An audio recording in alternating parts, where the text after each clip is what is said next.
Good morning. We got some people show up. I figured out a couple things now. First, that I didn't remember how to get back into a pre-scheduled live stream, and secondly, that if I had made the video or the live stream public, that would have shown that it was upcoming, and that was what I was missing when I announced it. So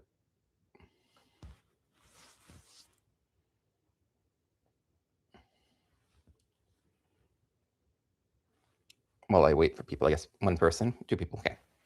And questions. I don't know if anyone here is familiar with Randy Ray, the literate Texan, but he had a video last night or yesterday, I think, where who was it?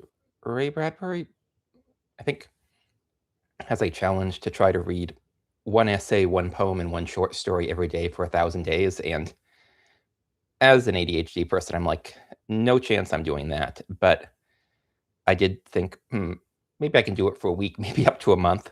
Might be interesting to try, especially because I used to read a lot of short stories, a lot of science fiction short stories. And I sort of stopped doing that after my father died, and I haven't ever really read literary fiction stories.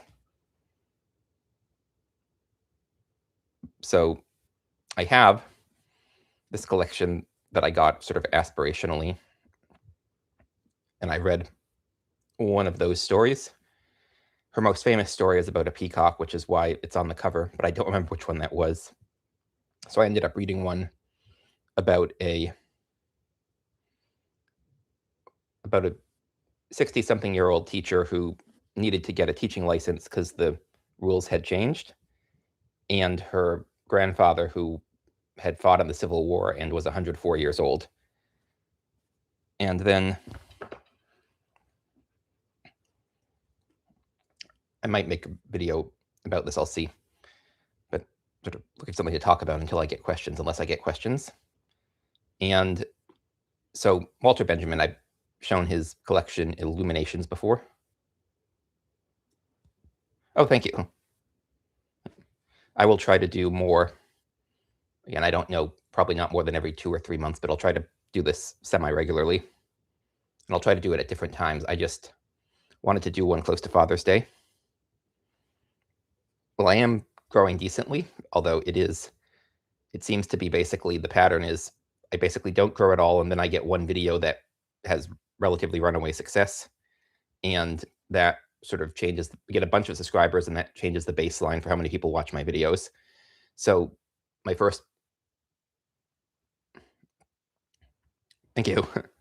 My first breakout video was the gender one, which is still my most viewed. And when that sort of started taking off, I was getting, well, my first argument it was the one on like what's difficult to read, or how are things difficult to read, and that ended up getting like 8,000 views, and that set my that viewership to like typically like almost 100 viewers. And good morning. Now most of my videos are getting 2,000 to 3,000. So the thing is, I can't predict which videos are going to break out. It seems to have a lot to do with the topic and having a good title, and I still don't know what the pattern is. I just know I do the A/B titles, and if I have, like, if YouTube is announcing within like a day or two, hey, this one won because it got 60% of the vote, that's typically my next breakout video. So unless till anyone has any questions, I was sort of explaining about this. Randy Ray, the literate Texan, was trying to do a thing that Ray Bradbury, I think it was, said to do, which I'm not going to do for 1,000 days, but I tried it last night, and I'll try it for a week, maybe a month. Read an essay, a short story, and a poem every day. And so Walter Benjamin, I mentioned in a couple of, at least one video, the one on essays, about reading. Yeah, it is. I almost didn't release the gender video, which is still my most successful one. And then I was trying to do a video every day, and I had been sick, and I burnt through my buffer. And then the China video, I mean, once it started taking off, I'm like, okay, that's like a good sign. But I was not expecting that one to do nearly as well as it did, which looks like it's on its way to becoming possibly my second most popular video. But yeah, So Walter Benjamin, Illuminations, I mentioned in essays.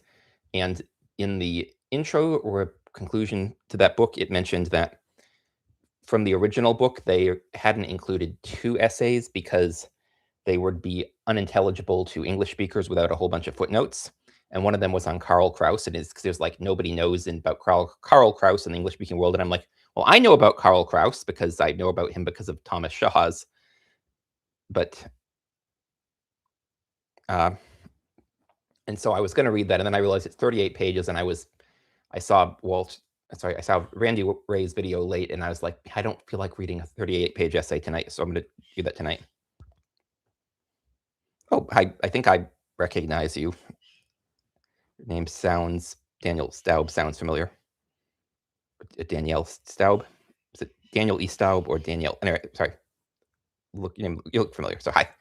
And then for poems, I mentioned I want to make a video on counter signaling. And so I was thinking, okay, what would be a good poem to read if I was hypothetically going to make a video on this? And I'm like, oh yeah, Rudyard Kipling, because he is the worst possible poet, basically, to say you're reading poetry. And yet, as both G.K. Chesterton and George Orwell have written about, he still has an enduring success that eludes his critics. Okay. Stop. Okay. Sorry. Oh, okay, right. You were commented on the video when I was talking about Hampshire College and Amherst College.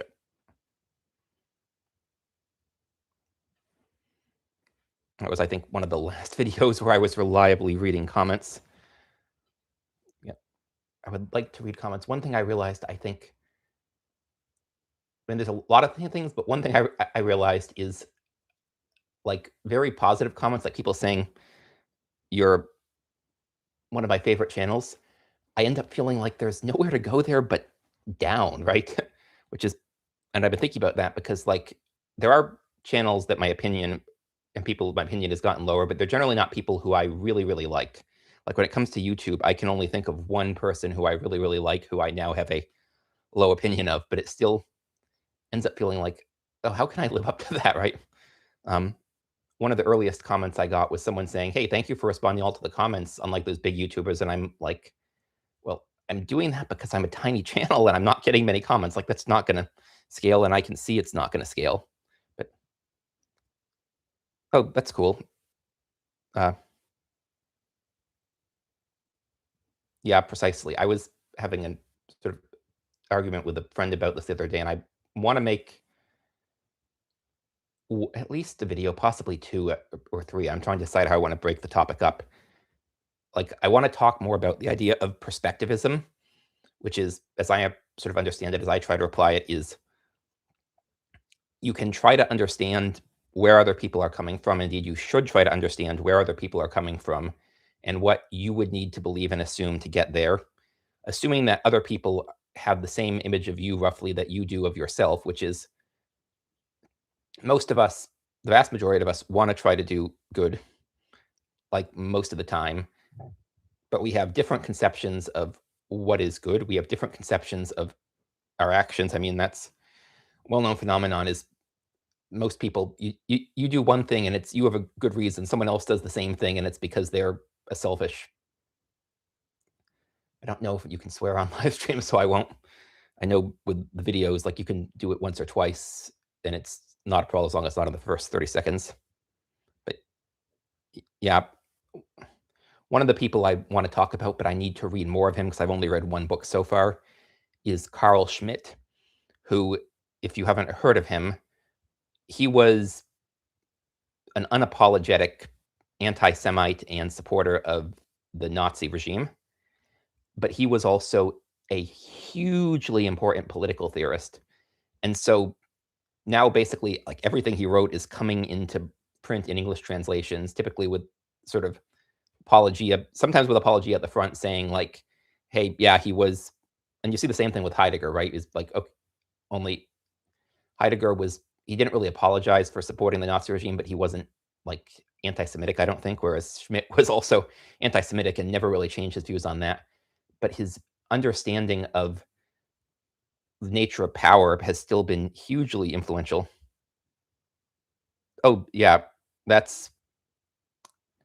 is a particularly I talked about in my video on Jonathan Haidt's The Righteous Mind that, like, I think because he said that the left doesn't have the authority, sanctity, and loyalty dimensions, and I'm like, I think it does, but they manifest in different ways. And an example I gave of the sanctity dimension is this idea that, like, ideas can sort of contaminate you and contaminate you by association. And so this idea, like, I hadn't heard it, but it doesn't surprise me that Hannah Arendt, a Jewish woman, you shouldn't read her because she had a relationship with her professor who had been a sort of half-hearted supporter of the Nazis, but never apologized for it. That is like sort of an extreme example of this, or like I've been wanting to make a video, but just hasn't been a priority. I found a Korean book that was sort of a pop culture book from last 2 centuries ago, from the 19th century, right? 1800s, yeah, 19th century. That I think what made it so successful, because it's the story of Hong Gildong, which is a well-known story in Korea, apparently. And I'm reading it and I'm like, this has all the elements that made Harry Potter successful. And I never really loved Harry Potter. Like, Harry Potter was not in my top dozen YA fantasy series as a kid. But then the people who loved Harry Potter and are now like, oh, we need to cancel Harry Potter because of J.K. Rowling having offensive opinions. Like, there are cases where I get canceling people, but again, one thing I think is that people who hold views that are unconventional and objectionable are also likely to think outside the box in other ways. And in fact, I've read comments on one video since I sort of stopped generally reading the comments reliably. And someone, that was the essay video, and someone suggested I read Susan Sontag. And I was like, I sort of had this conception of she's part of this cluster, like, because if you look at like the baby boomers, right, they like talking about Norman Mailer and John Updike and Gore Vidal and Susan Sontag. And Norman Mailer, from everything I've heard, and I could be wrong, just sounds absolutely insufferable to read. And so I sort of assumed these others were here too. But then I've heard multiple people I like say Gore Vidal is worth reading. And Susan Sontag, this person recommended her. And so I read her. And so one of the essays that I haven't read all of her, but I read a few essays. And one of them was on Simone Weil, who mentioned I want to read the need for roots. And apparently Simone Weil was sort of a hardcore, like, Catholic with some kind of objectionable views. And Sontag was saying, like, I think this is necessary. And she was using her as a jumping off point for, like, I think for people to be original, they also need to do things that are objectionable, basically, or that we might find objectionable, because is the case. I think in order to be sufficiently original to actually get closer to the truth, you need to be willing to, like, defy social norms. And that general tendency means that you're going to break some social norms that are just beyond the pale of acceptability. No, I haven't started reading Simone Weil yet. She's been on my high on my TBR yet for. He's just been high on my TBR for a while, but not high enough that she's ever like the next person I read. But I read the Susan Sontag essay on her, and I was bringing it up because this argument she made is interesting. Also, Daniel, thank you.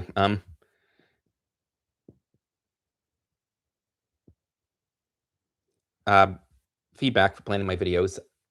I guess I haven't read in the comments. Are there videos that people have been saying like they really want to see? When I was last reading the comments, one of the most common I got was, "Hey, how do you find books you read?" So I tried doing a video on that, and that was one of my least successful recent videos. So then I tried changing up the titles, and it still didn't really unflatten it. Have I read analytical philosophy? Possibly. I don't always remember the names of schools. Let's see.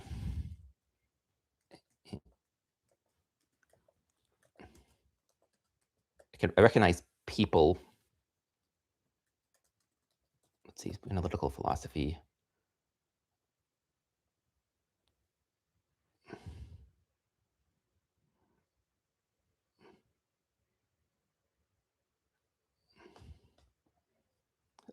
So Austro-Hungarian School of Philosophy. So that is, let's see.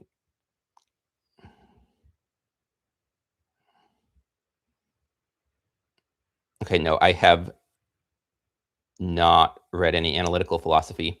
It sounds familiar though, because I'm realizing this is, yeah, Hannah Arendt is very interesting and was very prolific.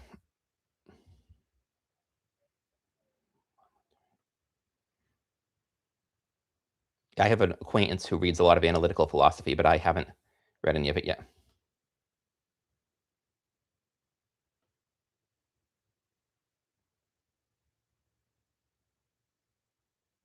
So the gender video has like 114,000 views now, I think. The 8,000 one was, I was like, it was sort of, I made a video a little after that one, finally reacting to Ryan Holiday's 26 Rules for Reading, because there were some interesting ideas. But one of the ones I found interesting is he claimed good writers aren't hard to read. And I think that's only true in the case where they are intentionally hard. And so the example I gave for that was Foucault, because I've seen so many people reference him. And I'm like, I should try to read him. And I'm reading him and I'm like, I feel like I could like rewrite this so that it's clearer and in half the length. And then I stopped after one chapter, and then I talked to a couple of philosophy people I know, and they're like, they were all, oh yeah, Foucault notoriously said he deliberately wrote obscure or no one would take him seriously. But then I, as counterexamples, Baudrillard, who is often sort of associated with Foucault, like if I were going to try to rewrite him and try to get everything he was saying and write it clearly, I feel like I need to take 3 times as long as he did. So he was condensing things. And then Borges has a reputation for being hard. I didn't find him hard, but I think to the extent people find him hard, it's because the concepts he talks about in his most famous works are hard for people to grasp. Let's see. I don't watch him. I only like, it was like a thing going around as people were responding to this list, and I'm like, I should maybe do that. I'm like, it's also an interesting list, like a lot of potential jumping off points. And I had meant to do several videos on it, but I think I only ever actually did 2. One on the idea of the anti-library and one on the what makes a book hard to read. But I haven't read any of his stuff. I'm not really, I mean, a lot of people recommend like the Stoic books. Nassim Nicholas Taleb is a big fan of Seneca, and he named Seneca's barbell after him. And so to the extent that I was going to read a Stoic, I'd probably start with Seneca.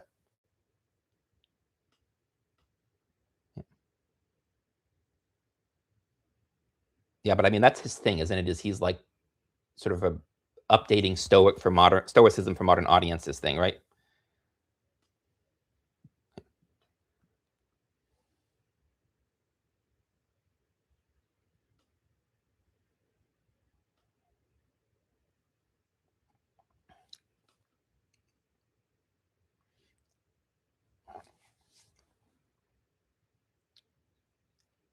But anyways, yeah, if there's so specific kinds of videos you would like to see, well, keep that in mind. I'm just answering questions for maybe an hour or so.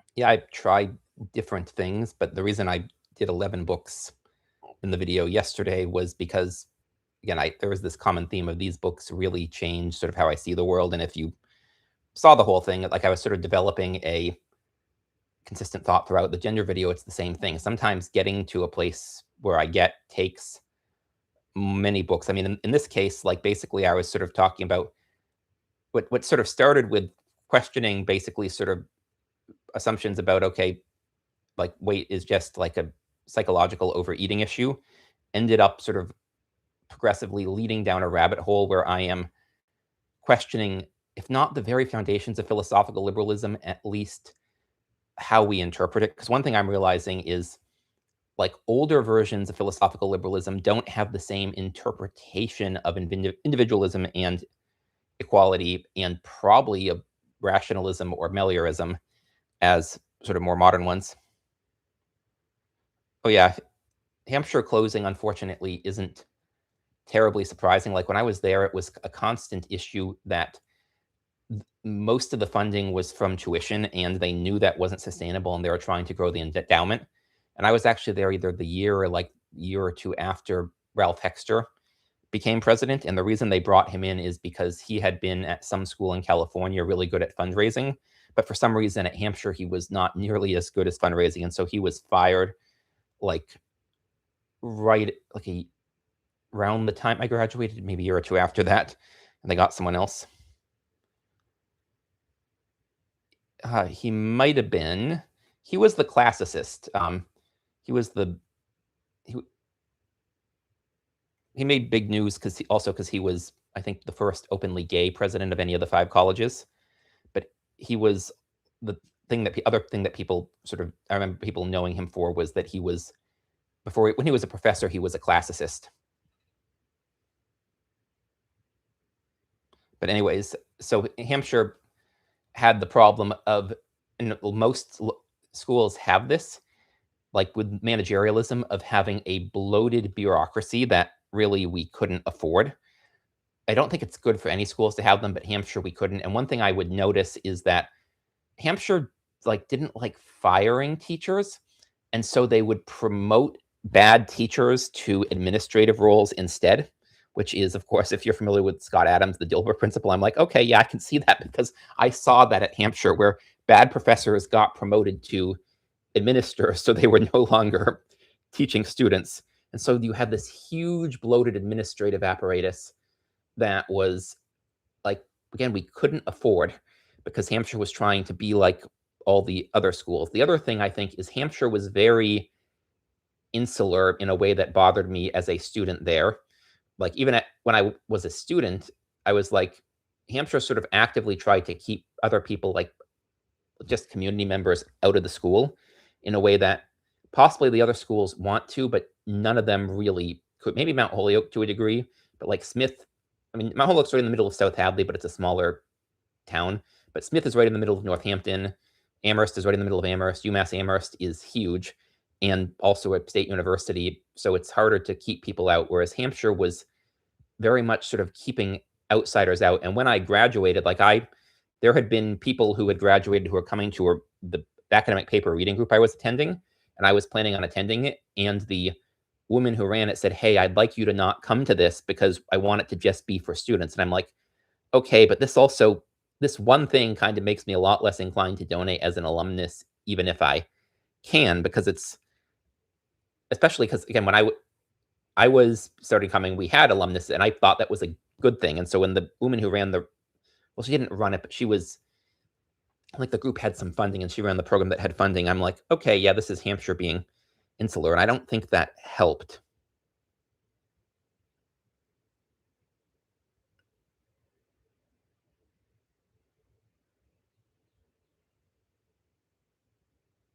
Yeah, I don't remember that. It might have been after me. Oh, I think I've heard that before, but that's good. First-rate managers promote first-rate people. Second-rate managers promote third-rate people.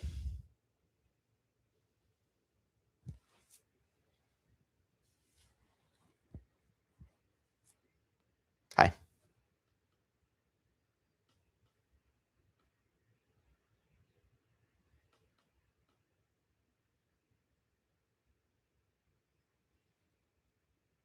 Another thing I've been wondering if I should do, and I'm thinking I might do a poll and then I'll sort of try it. Early in the comments, someone said they'd like to see all my books and bookshelves, and problem is the ones downstairs are absolutely covered in dust, and I have a bunch of knickknacks, so I'd have to move all the knickknacks, dust everything off, and then figure out how to set up and film them. But the ones upstairs in my bedroom have a lot less dust. And then the ones in my studio/craft room have basically no dust, so I could film those now. And so I was thinking maybe I could do the upstairs ones as like a 50,000 subscriber special if people were interested, but that's still a lot of work. And I'm thinking what I might possibly try is, because about a third of my books are in my craft room studio, about a third of them are in my bedroom, and then the remaining third are divided. About 2/3 of those are downstairs, and about 1/3 of those are in my bedroom closet. So I could do maybe a video just showing off the bookshelves in my craft room/studio, and then a video showing off the bedroom and bedroom closet, and then downstairs, even though it's fewer books, would be more work to do because of how much dusting I would need to do at like 25,000, 50,000, and 100,000 subscribers. But I don't know if people, that was that one person. I know a lot of people do bookshelf tours, but it's not really, like, I don't do book haul or unboxing videos, and I think that's kind of in the same thing.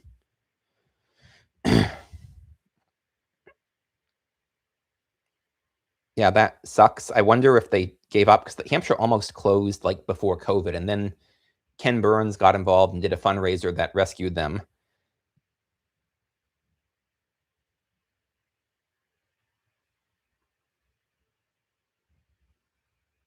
Hmm. Well, I'm not going to do a walking tour because A, I can't hold the camera steady, and B, my house is a mess that I need to get in order. My upstairs less so than my downstairs, but I think, like, I've tried like getting footage of stuff like from my arts and crafts channel of my house, and I cannot hold the camera steady. So my plan, if I'm going to make a video of bookshelves, would be try to like get the camera on the tripod and take static pictures at a high resolution and then sort of pan, because that would look better on video. Complex topic. Hampshire closing, or yeah, I guess because you're the one who asked about Hampshire, so yeah. I also applied to Marlborough, and I got into Marlborough, and that one actually closed sooner than Hampshire. Like, that one closed like just after I graduated Hampshire, which was sad. And Marlborough had avoided like the bureaucratic bloat that Hampshire did because it had to, because they had, I think, like 200 students maybe. But they still just, that also 200 students wasn't enough to keep it going in the modern era. A lot of small schools have been closing, which is like, when I went to school, it was like right at, I think, the peak of college enrollment. And now it's like college enrollment has been going down, which together with just increased prices, I guess.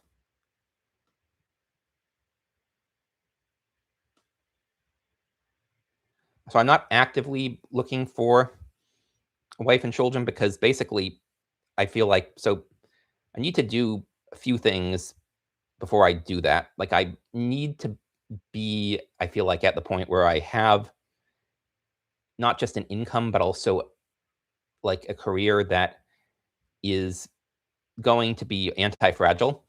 And so once I got laid off, I'm like, okay, this really, I could, if I could probably find a neurodiversity hiring program and maybe get hired, although if you know the job market is bad right now, but it's not a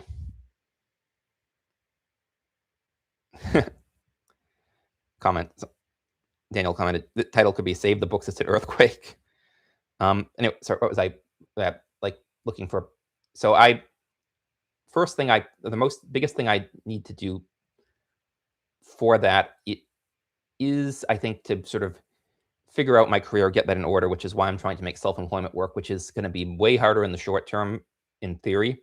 But once I get it working, it's going to be less fragile in the long term, is my hope. And that also gives me the ability to have like flexibility in terms of caring for kids. And then when I have that, or even before, I want to move back to New England. I want to move to New Hampshire. And part of the reason two reasons I want to do that. One is there's better community institutions in New England. The other is that to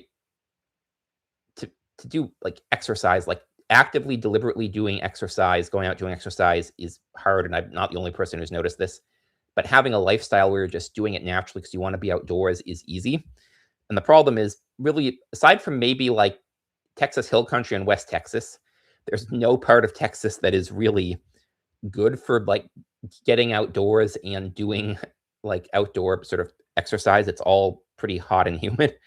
And so like New England, like I did that a lot just because it was the weather was nicer. Like the summer in New England is like the winter in Texas, and then the winter is cold, but you can put on more clothing and go out and snowshoeing and stuff. And so if I and then the third thing is it's like I can build community institute. Well, so I guess it's really three things. Is before I really start actively looking, I want to figure out my financial situation. Ideally, I want to start like really losing weight, and after I've been on keto, which stabilized a lot of my blood work, but I not didn't lose enough weight on that. And I think the key thing will be like exercising more. And I think the easiest way to do that is to have a lifestyle where it's just natural and you want to exercise. And I also want to get out of Texas. So like if I were looking now, and I did do speed dating a couple of times, but that was less about the dating. Like if I'd met someone who, because there were two people actually, where I was like, I really like, if I match, I would really be interested based on this conversation. And then a few people I was like, I'd go on a date and I matched with them and I asked and they both changed their mind. But then the two where I was really interested, I didn't match. But that wasn't the goal with speed dating. The goal with speed dating was I was trying to get better at self-promotion. Yeah. Yeah, I've seen a lot of parents say that when you have a kid, you end up doing more, but just because you have to. But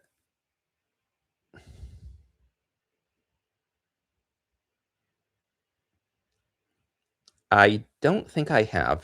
Person asked, I heard of Matthew Conning's book, The Socratic Circle.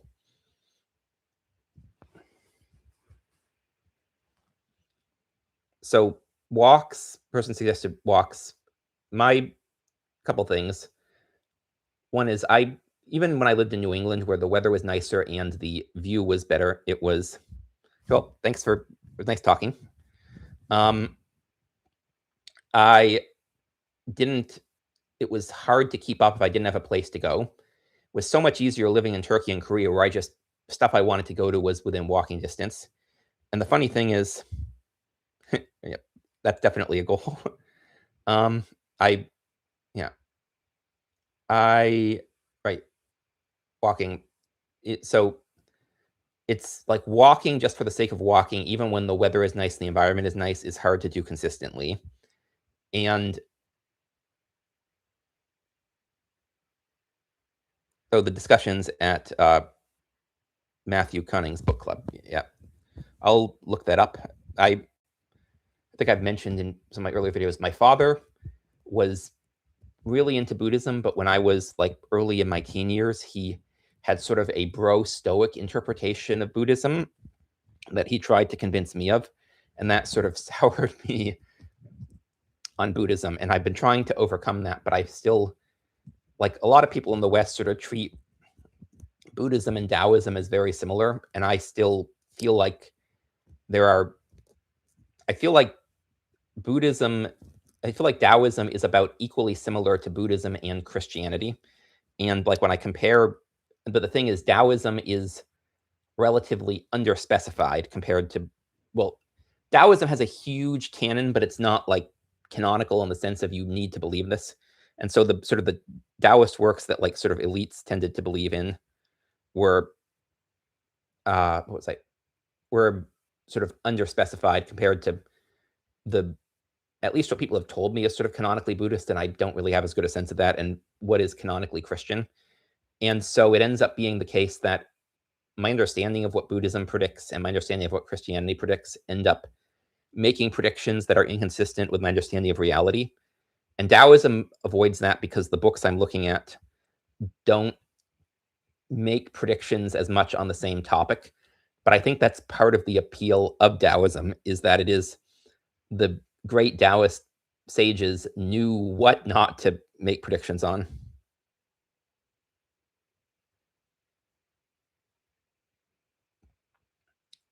Certainly, I imagine that's the case in like the ritual tradition, but I'm talking about the three, so the Daojing, the Zhuangzi, and the Liegi.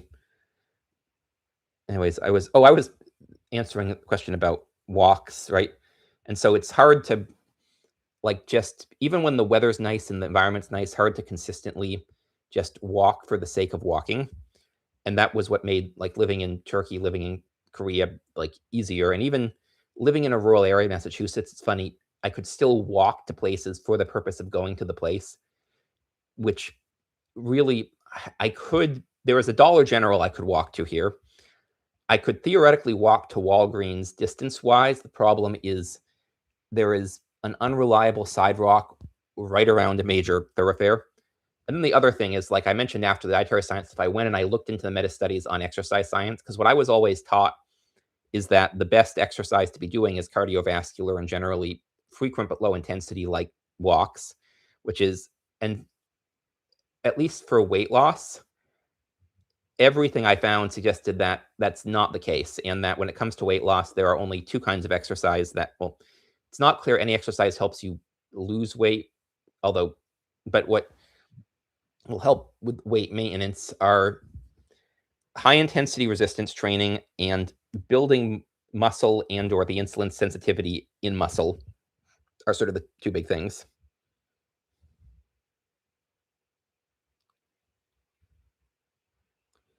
Yeah, I think Jordan Peterson bros are one of the reasons, because I've realized retrospectively, I like pre-benzo Jordan Peterson was actually way more on the ball, got way more than I understood. But I was sort of watching left-leaning like people selectively like take his worst takes out of context, and I had a low opinion, but I think I believed it because the kind of people who are into Jordan Peterson, and that's like that's a problem in general that I've noticed that I do, and now that I've tried to stop doing it, that other people do, is there are often people who are actually reasonable but have really annoying fans. And I think to some degree, the like it says something if someone attracts annoying fans, but you can also avoiding someone just because they have annoying fans closes off potentially really useful insights. Like when I started reading David Graeber, I didn't realize how annoying most of his fans seem to be, but I did sort of realize that for Thomas Sowell, which is why I held off reading him for so long.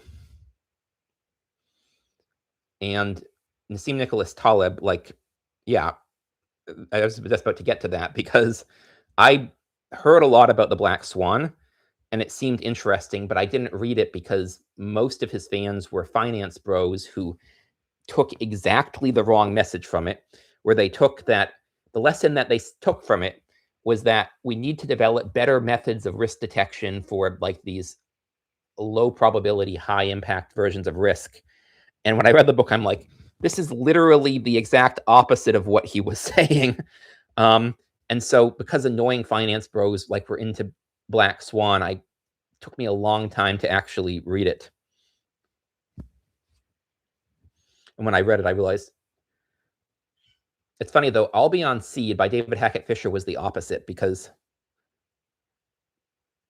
oh, what is the real message? Number 42. I will admit I sometimes meme that as well.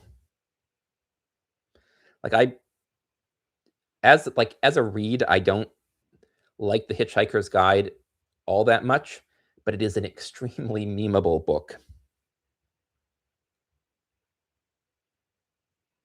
Oh yeah.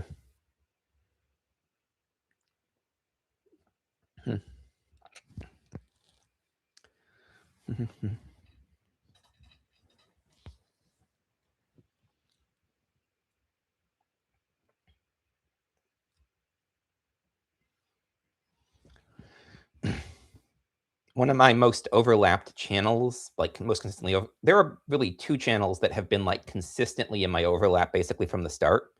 One of them is Based Camp with Simone and Malcolm Collins, which I'm like, okay, I get that because I kind of have a similar story to Simone, and then Malcolm has the same interest in like finding random ideas. The other one is P.F. Jung, who I had not heard of, and he really like CJ the X, and so I had been watching a few videos, and I've been meaning to check out CJ the X, but I haven't. But I'll see if I can find his Jordan Peterson video. But oh, speaking of Jordan Peterson, when I was like back in the like early 2010s, there were a lot of people who, when I first saw Jordan Peterson come out, I thought, oh, he's just one of these people. And then when I've seen some of his pre-video stuff, I'm like, oh no, he was more insightful than these people. But these people were like sort of how the left portrayed Jordan Peterson at the time. And they were obsessed with this book, All Beyond Seed by David Hackett Fisher. And generally the way that they would talk about it is that this book is proof that America is America, and it works because it's founded on English cultural heritage. And if we lose that through mass immigration, then we're going to lose what makes America America. And so I read the book. And his point is America is founded by basically 4 different cultural traditions in different parts of England, which have persisted despite mass immigration. But which is true, like most of my ancestors were not English, but I am still very like WASP influenced by New England culture because I grew up in New England. And so I read the books. And so, yeah, so first thing is that these cultures, regional cultures in their original like areas in the East have been very persistent and very hard to they persisted despite most of the people who live in those cultures no longer being of English origin. And the second point was that as these cultures spread west and as the US national identity developed, they mixed. And this mix was much stronger than the sum of its parts. And so I'm like, that's another book where it had annoying fans. In that case, I read it because despite them being annoying, it sounded interesting. And then when I read it, I'm like, they got exactly the wrong message from it. Like they took it basically exactly backwards.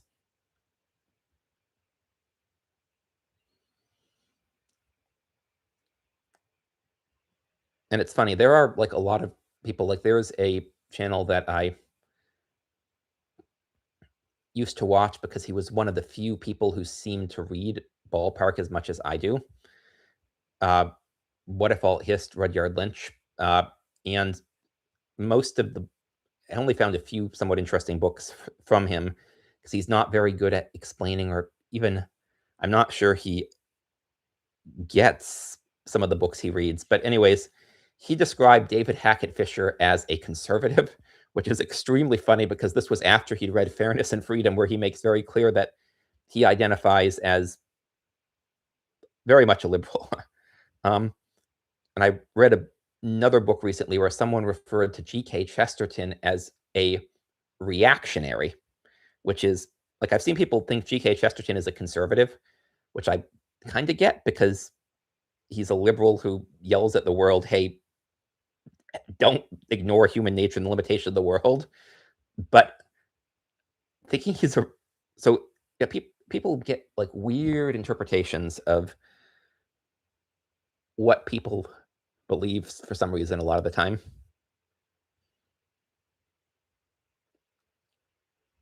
Yeah. Yeah, I am a millennial, and I think my experience fits with millennials, although I have 2 experiences that are kind of a little bit atypical. The first is that my father was an early adopter, and so a lot of the technology that I got a little bit earlier because my father was adopting it, and so my experience with technology is often more like younger millennials. I'm mid-millennial.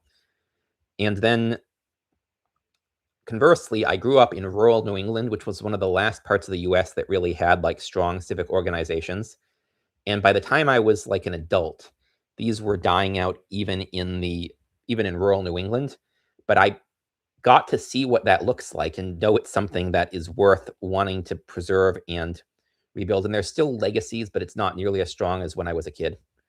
But no, has anyone here read? I keep meaning to read, and again, it's one of those books that's high on my TBR, but not high enough that it's the next book I read. The book Generations by Jean Twenge.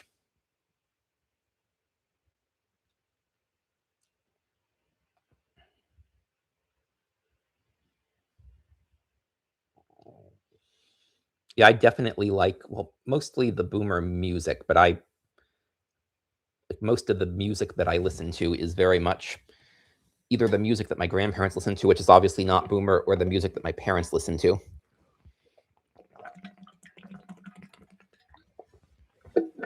Okay, yeah, cool. Yeah.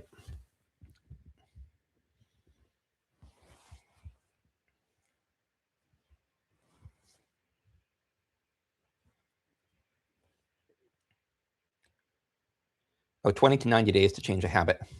Sorry, I missed that one. Yeah, I heard that. I've also heard that it's about the number of times, and I've also heard ADHD makes it way harder. But one of the last things I was talking about before my father died, I talked to him about. Has anyone here heard about the default mode network? The idea of the default mode network?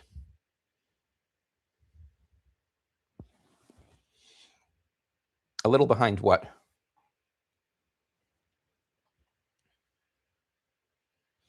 So a default mode network is basically, it is the patterns of behavior that you.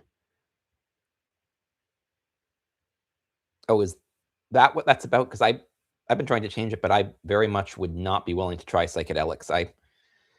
It was hard to get me to even agree to try ADHD medications, and when I did, like, they help a lot, so now I take them. But like, it was an uphill battle to convince me to take even those, and certainly anything like narcotic or psychoactive, I very much. Yeah. Well, again, my father's dead, but he might actually have liked that, because he was much more like, he did a when I was a kid, like, and we were doing Dare, my parents took me aside and said, "Hey, you should know both of us did marijuana in college." And then when Massachusetts legalized pot, he was looking at trying to actually, like, grow some of his own. Twins did not say the generation today are about what you give attention to as much as what you get when you're born.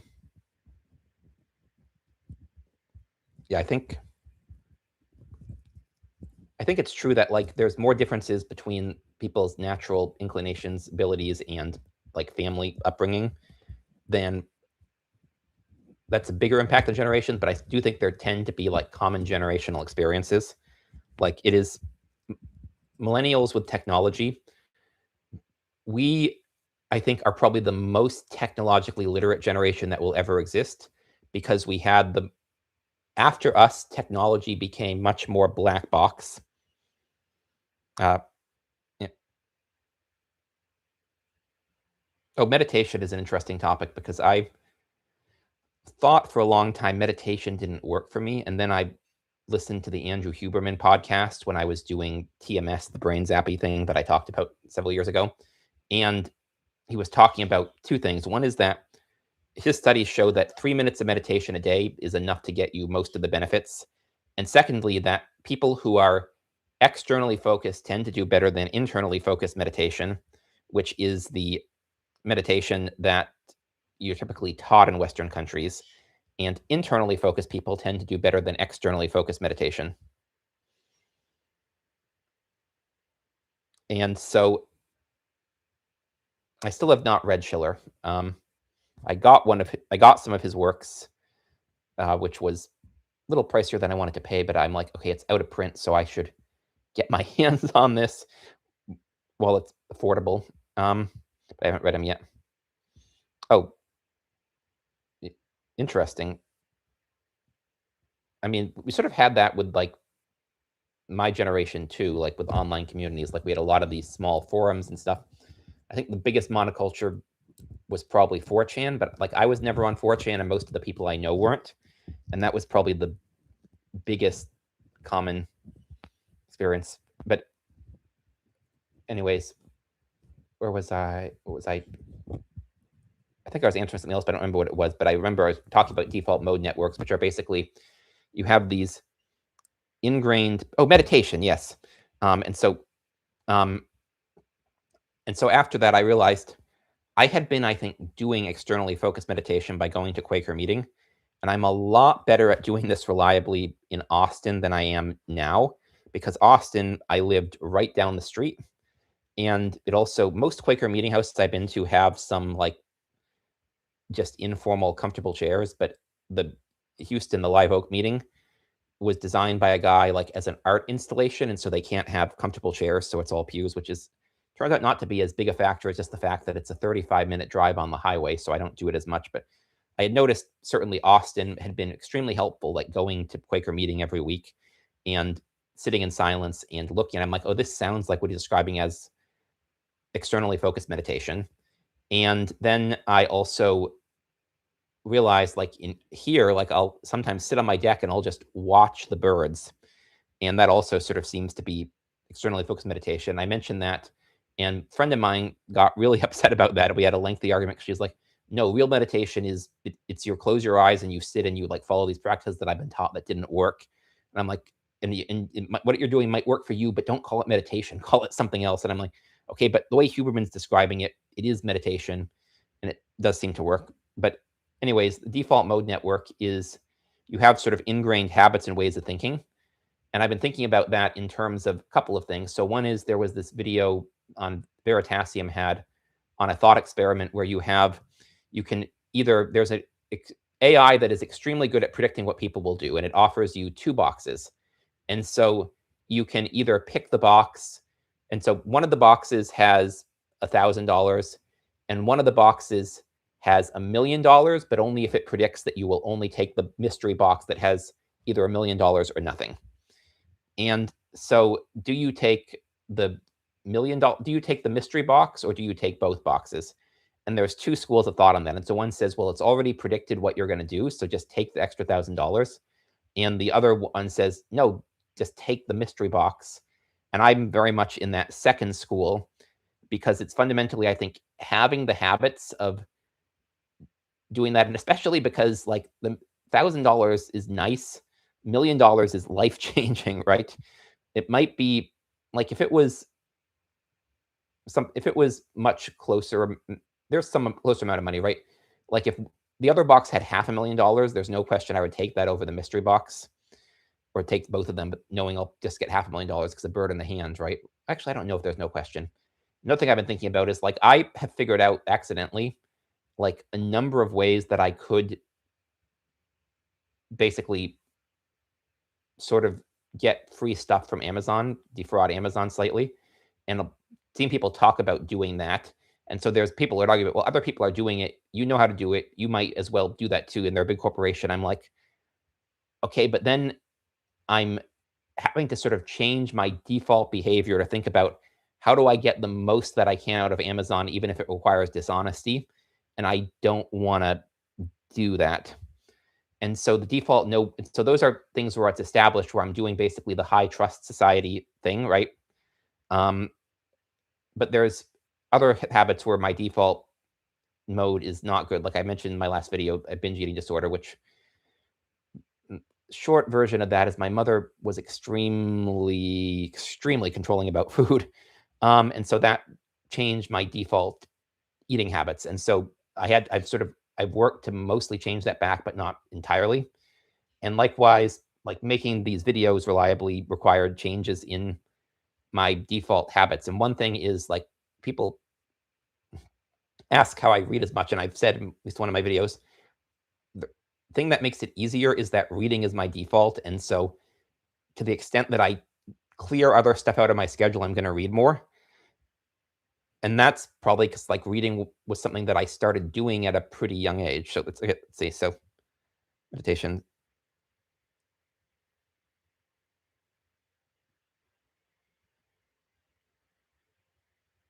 I had a bad experience with, I guess it was delusions, although people described it as hallucinations, in response to an antidepressant in middle school. I had depression in 5th grade. And so going to middle school, my parents preemptively put me on it. And then the doctor was like, okay, he's doing fine, so let's up the dose just to be safe. And it caused kind of a psychotic break, which I've then learned is pretty common in autistic teenagers. But it's not like it's something that like practitioners know about, but then it's not really well documented because there haven't really been clinical studies establishing it, because I don't think it's just autistic teenagers, but it might be broad autism phenotype. Mindful breathing. Oh, I heard of that. So mindful breathing, is that where you're breathing where you're trying to like breathe in through your nose and exhale through your mouth, sort of almost as a continuous thing.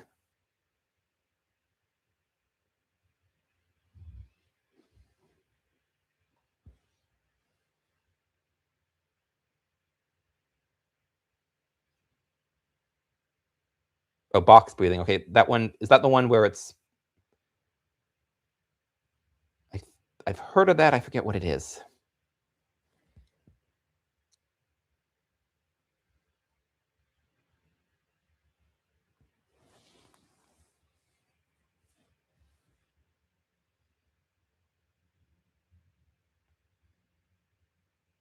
Another thing I'm thinking about is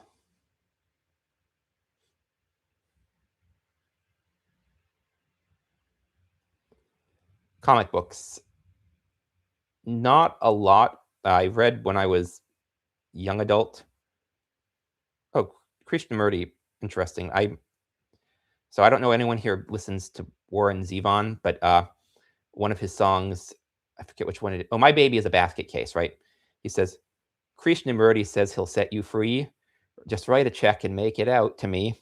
And so when I was buying sort of stuff on religion and spirituality, and Amazon started recommending Krishnamurti's books, I looked him up and I'm like, he sounds interesting. And so I actually have just, oh, is it out of reach? It is not out of reach.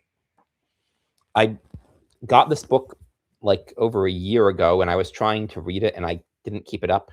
And then I put it on my nightstand with a thing, and I've been trying to actually read these daily. It's funny, he said meditation is bad, but he calls these meditations.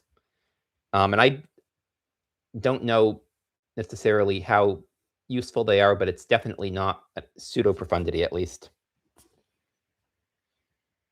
Right, so comic books. So, oh, hi, Allison. Love your channel. So, oh, UG Krishnamurti is a different person. Okay, I'll look this person up after this chat.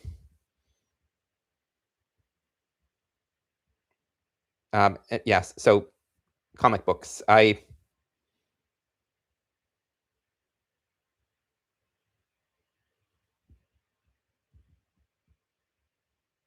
Blind method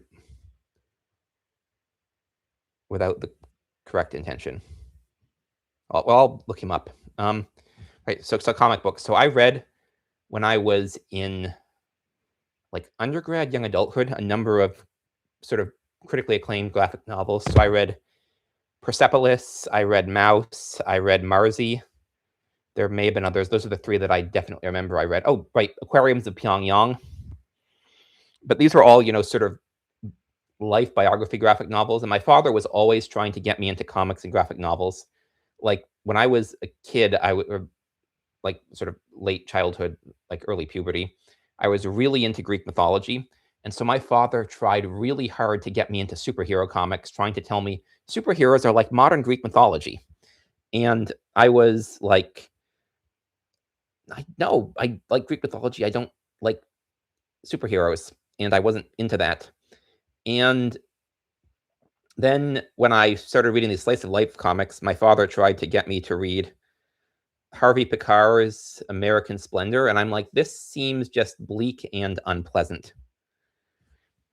And then after my father died, so I mentioned I took some of his graphic novels, and I have about 2 shelffuls, maybe 1 shelf full. And then after that, I bought more, and I tried sort of ones that seemed to be critically acclaimed with mixed success. As I mentioned, I really liked Alison Bechdel's Fun Home. I tried reading Are You My Mother, and there is too much there that is uncomfortably close to my dynamic with my mother that I put that one on hold. I read Invincible before my father died because he had it, and it sounded interesting as sort of a deconstruction. And I think the comic is more sort of simple and optimistic than the TV show, but it's also more enjoyable. I have stopped watching the TV show. And a friend of mine who's been watching it has been complaining about where it's gone. I read Zot, actually, when I was a young adult, and I read Bone as well. And I was going to reread, I reread the first part of Zot, the parts that my father had, and then there was more that I got, but then I didn't read. And then Bone, I read as a young adult, and I got some of those. My father had 2 of them, and I got a couple more, but I haven't actually reread. And then I sort of, yeah, so I was looking for highly acclaimed comics, and I read, there was a children's comic, I think, that I liked. Was it Amulet? Yeah, Amulet. Even though it's a children's comic, it was cute. But then I tried reading this critically acclaimed adult comic, Saga, and that comic is just obnoxious and unpleasant. And I sort of think I have a sense of why now. I'm trying to think what other comics. Oh, my father was a huge Pogo fan, and I got all those Pogo books. I also, a couple of years ago, I FOMO bought a couple of the big Pogo anthologies. Then I was like, I need to not do this, but I also didn't return them. So I have a bunch of Pogo stuff that I need to read, but I've never. Pogo is one of those categories of I see why I should like it, but I'm not quite there at liking it. Like, I was, so Pogo, sorry, what was I? Joni Mitchell. When I was sort of started getting into sort of boomer music, everyone looking at who I liked was like, you should listen to Joni Mitchell. And I tried, and I really couldn't get into her. And then when I lived in Korea, I really found myself liking Free Man in Paris. But to this day, there's really only 2 Joni Mitchell songs that I found that I really like, which are Free Man in Paris and Clouds. But I feel like I get why people think I should like Joni Mitchell, and for some reason I've just never been able to get into Joni Mitchell, and maybe it's I'm trying too hard to get into her. And so that's sort of how I feel about Pogo. Is I absolutely get why people think I should be into Pogo, but I've never been able to get into Pogo. So right, the candle meditation thing, that is, I'll have to try that. I have a couple of IKEA candles that are just sitting around. I don't know if anyone here has been camping, but my parents took us camping a bunch when I was a kid, and it was fun to watch the campfire.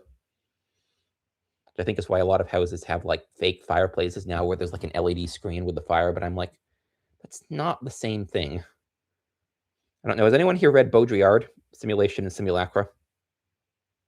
It's the very idea of simulacra is a really useful concept. I mean, it's the same as basically the map being the territory in some ways, but it's also more of a comment on the mistaking the map for the territory, but then the 4 levels, I mean, that's become a meme.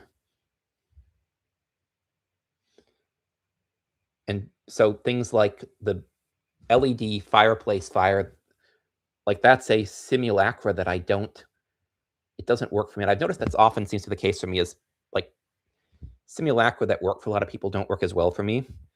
And like, I don't get the placebo effect. Like, there are at least 3 cases where a medication was not working for me and I thought I was defective, and then I learned that it seems to basically only work for the placebo effect. The first was Tylenol for headaches, and I have a friend who says that it actually does work for other things, and it's not placebo, and she's looked into it and it proves it, but I haven't looked into it. What I know is Tylenol does not work for me for headaches, and it turns out there's no evidence that it works for anyone for headaches beyond a placebo effect. And then after the people started going Breaking Bad with Sudafed, and they put it behind the counter, they did the fake Sudafed that you could get over the counter, and I tried that and it did nothing. And then it turns out we knew it did nothing at the time, but we still sold it because it had a placebo effect. And then the antidepressants, the SSRIs and SNRIs, never worked on me. And there are a newer class that would seem to help with at least the brain fog for a couple of months. That's I forget what the class is, but it's the one that has Trintellix and Vibrid. But then after a couple of months, I go to return to baseline, which is what a lot of people report with SSRIs and SNRIs. And it turns out it's not as clearly like placebo effect as Tylenol for headaches or fake Sudafed, but it is. What was I? But it is like there's a possibility it works slightly for some people, but for the most part, it's like overwhelmingly to the extent that it works, it's their placebo. And so it's not surprising that it didn't work for me because I just seem to not do placebo effects very well for whatever reason. And it seems like it's a general, I don't do simulacra don't work as well for me in general. I don't know why. Before you go, give me advice on start a reading habit. What would it be?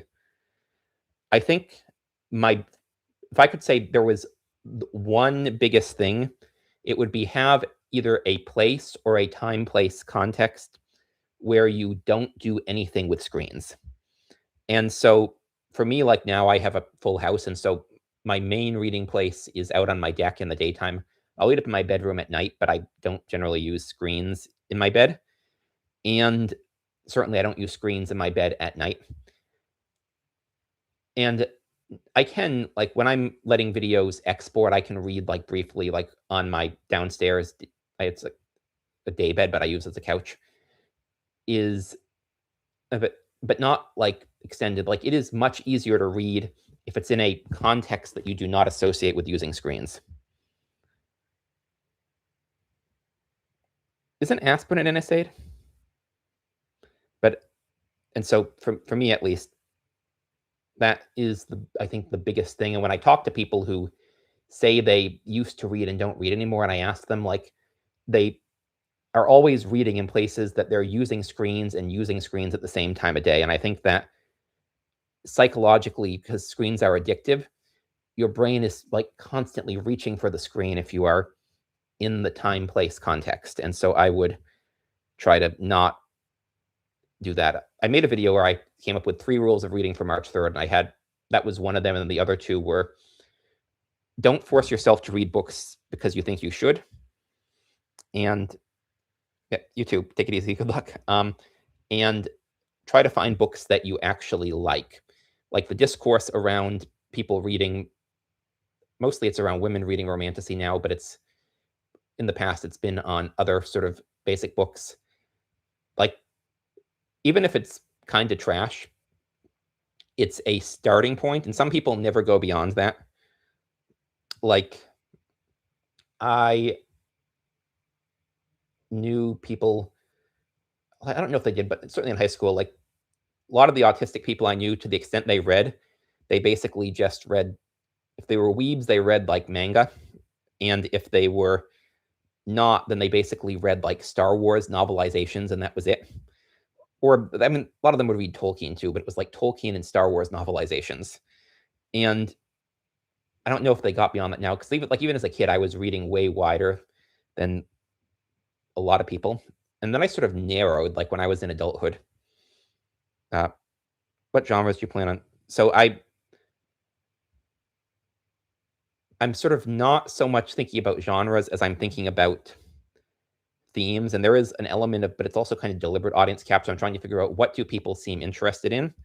And I've noticed that at least so far, it seems like the big 3 things that sort of make videos seem to do well seem to be videos that are broadly about perspectivism, about like understanding multiple ways of seeing the world at the same time, or they are videos about sort of politically sciencey stuff.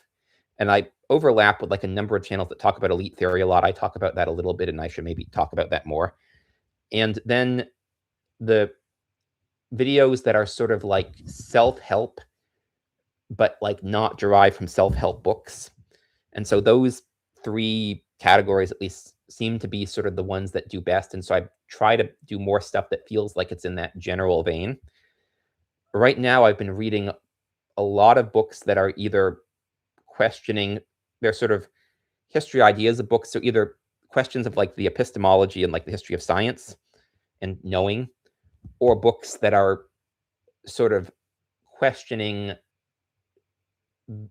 our underlying sort of political and social assumptions in a very broad sense. I'm also still reading, like I read a fair amount of science fiction and fantasy, and I've been trying to read more literary fiction. I started attending I think aspirin is maybe an NSAID, but it's like not, it doesn't have some of the other issues some of them do. But regardless, I noticed when I was a kid, for headaches, aspirin was the most effective. My parents wouldn't let me take it until I was like 11, because my uncle, my father's brother, when he was 4, his mother gave him aspirin for a fever and he died of it, which is a well-known but rare side effect that they now warn about on the bottles. It wasn't something they warned about at the time. And so my parents, it was safe if you didn't have a fever, and it gets safe once you're past a certain age. My parents were really, they like wouldn't do it at all, wouldn't give it to me at all until I was well past that age. But and then for migraines specifically, obviously triptans work best. So genres, still answering that question. Yeah, I have a long list of books on like the history of science that I sort of need to read, and I'll talk about as I go. But I like Popper wrote at least like 2 books on the topic, and then Feyerabend wrote several other books aside from Against Method, which I started rereading, and then I need to finish rereading, and then I need to read some of these books. Penrose, I think, wrote some books on the topic. Laszlo wrote several books on the topic that I have, I think, that I want to read. But yeah, genres, or what was I? Yeah. So most of my adulthood, I mostly read stuff that was in a broad category from sort of natural history over to like social history. So it included basically all of social science, and then like natural history, animal behavior, biogeography stuff, and like history, but like social economic history generally, which is broader than a lot of people read, especially now. I was also reading fairy tales, also reading science fiction and fantasy, and occasionally reading literary fiction, but still pretty narrow compared to what I read now, even compared to what I read as a kid and what my father read. And it was after he died that I tried initially trying to sort of try everything. And then I realized like my energy and attention are limited, and the range of kinds of books that people read are just so vast. So for example, at one point I was going to try to force myself to read thrillers, or at least try some thrillers. And I would still like to read Jurassic Park, but that's, despite the alleged death of mass market paperbacks, you can only find that in mass market paperbacks. And I don't like reading mass market paperbacks, so I haven't bothered to get it. But that's like the best known thriller, and it's still science fiction though, so it's not like a thriller. I was thinking, okay, I might try to read The Maltese Falcon, but that turns out to be a mystery. I don't do audiobooks well. I could, although the thing about anything like Jurassic Park, like an ebook, is to do it legally. If it's from a big publisher, they're always going to have DRM, and I straight up will not buy a book with DRM, and I will not read a book with DRM. It's an absolute, like, I have a lot of these absolute sort of idiosyncratic, where people consider them idiosyncratic preferences, and that people have sort of tried to get me out of. And as I get older, I realize I think like not reading DRM books, even if I'm more extreme about it than people think I should be, like I have a good reason for that. And there's other things I have, like I simultaneously detest the metric system having used it. I might make a video about that. I'm gonna probably make a video of that on the July. I was gonna think you might do the 4th, but I think I have a different video I'm gonna do for the 4th. And I use, despite that, so you might think I use A4 paper, which people think of as metric paper, because A4 paper is just better. And I realized like I'm probably not the only person who both strongly prefers the imperial system and uses A4, goes out of their way to use A4 paper, but it's not a big group. Like that's sort of one of my idiosyncrasies. Yeah, I know a lot of people who do ebooks through library apps. I mean, it's not like I don't know how to pirate stuff. It's just, even like if I pirate an ebook and then talk about reading the ebook, people are going to sort of see it as an endorsement of buying the ebook. It's like sort of the same reason that I don't pirate software, is because it creates, like, I use free and open source software instead of, for the most part. I mean, I do my videos in iMovie because I have a Mac and because it's been the easiest thing. But in general, I try to use like open source software, because even pirating software creates a network effect in favor of using that software, which is why Microsoft sort of used to say, don't pirate, but if you're going to pirate software, pirate ours. But yeah, I straight up, I mean, I I like physical books better than ebooks anyways, generally, unless it is, like I talked about in one of my earlier videos, that is the trade-off, is physical books are generally better reading experience unless you have like really annoying design decisions. Like it annoys me how many trade paperbacks will do like, I think it's like 8-point font, because it seems like 9-point generally seems to be where it's like I can read it, it's a little bit annoying. 11-point seems to be optimal. Like I notice when sometimes see books that are laid out in 12-point font, I'm like, this is a little bit big for me. But yeah.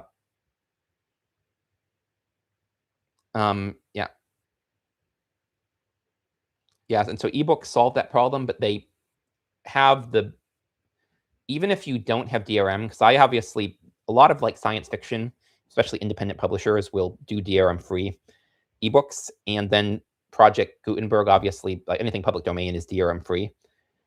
But it's still the experience of reading a book, being embodied in the book, turning the pages, I generally find to be a better experience than reading an ebook, which doesn't mean that, because I mentioned when I was living abroad, like I was reading a lot of mostly Gutenberg ebooks, and that worked well enough. And that was part of why I got so into Clifford Simak, is because a lot of his stuff is actually public domain and you can get it on Gutenberg. My father recommended him, but I also was able to just go on Gutenberg and get a bunch of his even full novels.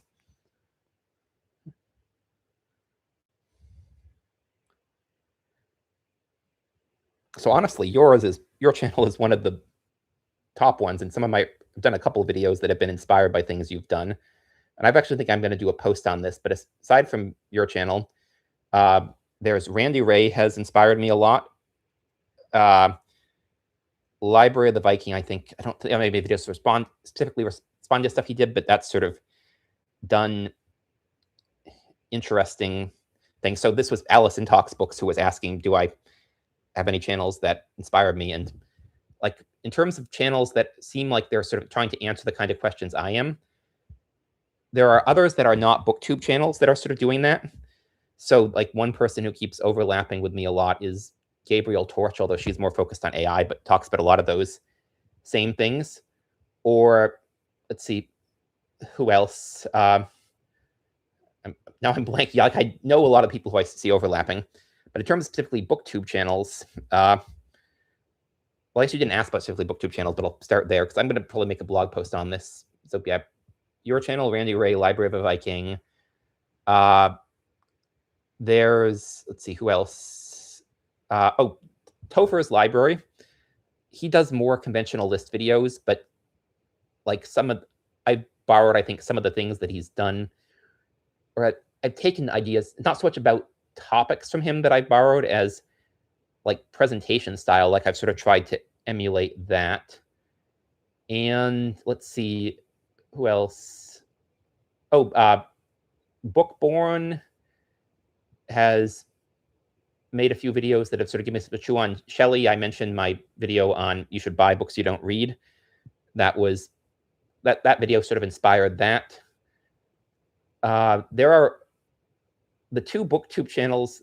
Oh, Lady of the Library is actually, I keep forgetting, she's huge, and she was early in my channel, like consistently my most overlap channel, and now she's in and out of overlap. But I sort of see, because both neurodivergent people who, she actually did a PhD, I attempted, but have that sort of, I guess, and I haven't done any videos inspired by her, but I did actually order a couple of books that she showed in a recent video that seemed really interesting. How to talk about books you haven't read and how to really talk about books you haven't read. And I'm like, that sounds like this could be a very interesting topic for at least one and probably more videos. I've heard of St. John's College. I don't like, so that's one of these, I think there's a couple of them that are like great books colleges. When I was a kid, like I thought that was dumb. I did not like the idea. I remember, because I did really well on my PSATs. I did well on my SATs too. Like I think like generally when I do a standardized test, I get in like the top, at least like 98th percentile. But PSAT, I think I was like 99th plus percentile. And so I was absolutely spammed with like college application stuff. And there were basically 3 schools that actually had material that was different enough to stand out to me in a positive way. which were Oberlin, Macalester, and Ithaca. But then Rochester Institute of Technology managed to stand out to me in a negative way because they were saying, hey, you should apply to join our liberal arts college, where we have a whole bunch of core curriculum requirements. And I'm like, why would I want to go to a liberal arts college at a technical school that requires me to like take a bunch of specific courses? And I think part of this is my experience with the public education system was to not really trust other people prescribing what I should read and what I should study. And I think that's the nature of a lot of big schools too, and that probably would have been the case at a school like Rochester. But for a small school like St. John's College that has a curated list of books with people who actually care about the topic, I think that could work, but I don't know because I don't know anyone, haven't had a conversation with anyone who's been there to sort of understand what that would be like. But at the time when like I think I'd heard about that or some similar school, and I sort of saw it the same way as I did like Rochester's School of Liberal Arts, where it's like, why do I want a school that's telling me what to read based on how much I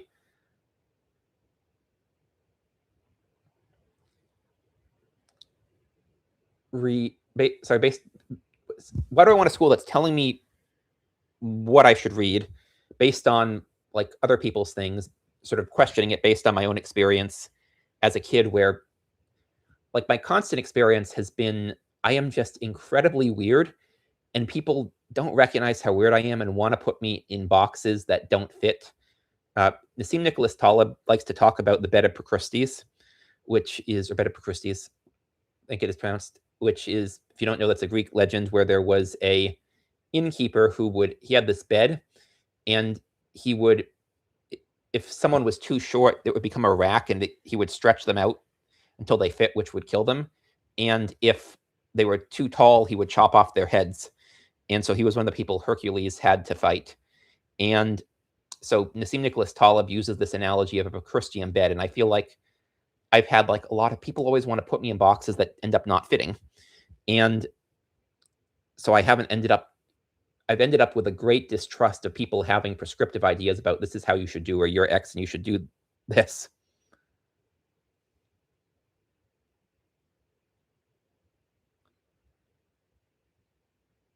Good luck. I hope it works for you.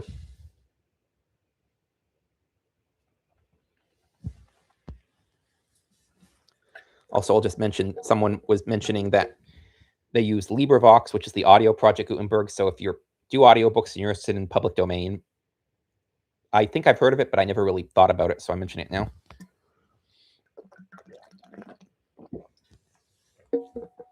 Oh, I absolutely think so. Allison asked what I think about videos where the male booktubers are like, men need to stop reading self-help and start reading fiction, and is snobbery involved? And I agree. And I think I made a video. I actually, early in my channel, I was sort of trying to counter signal a bit by deliberately talking about self-help books I had read and found helpful. And the thing is, there are only a handful of self-help books that I have really found helpful, like in the long term. But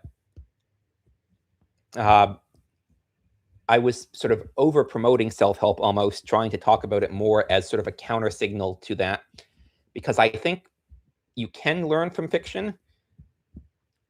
And so one of my early videos, I talked about Idries Shah.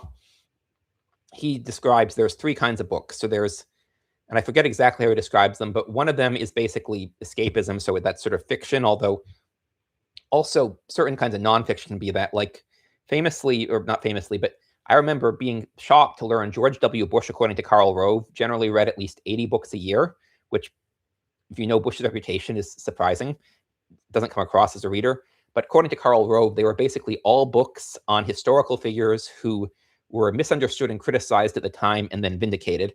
And so reading that kind of nonfiction in that context is also escapist. And then there's books that are like explicitly sort of instructional. And so that would be self-help books potentially, but also potentially like certain other kinds of nonfiction. And then there are books that exist to basically develop your intuition. And I think when fiction is helpful, when good fiction is helpful, develops your intuition. And that is my second video ever was on The Alchemist, because I read it not going into it. And then I discovered a lot of people who identify as like readers, at least online, really, really hate this book.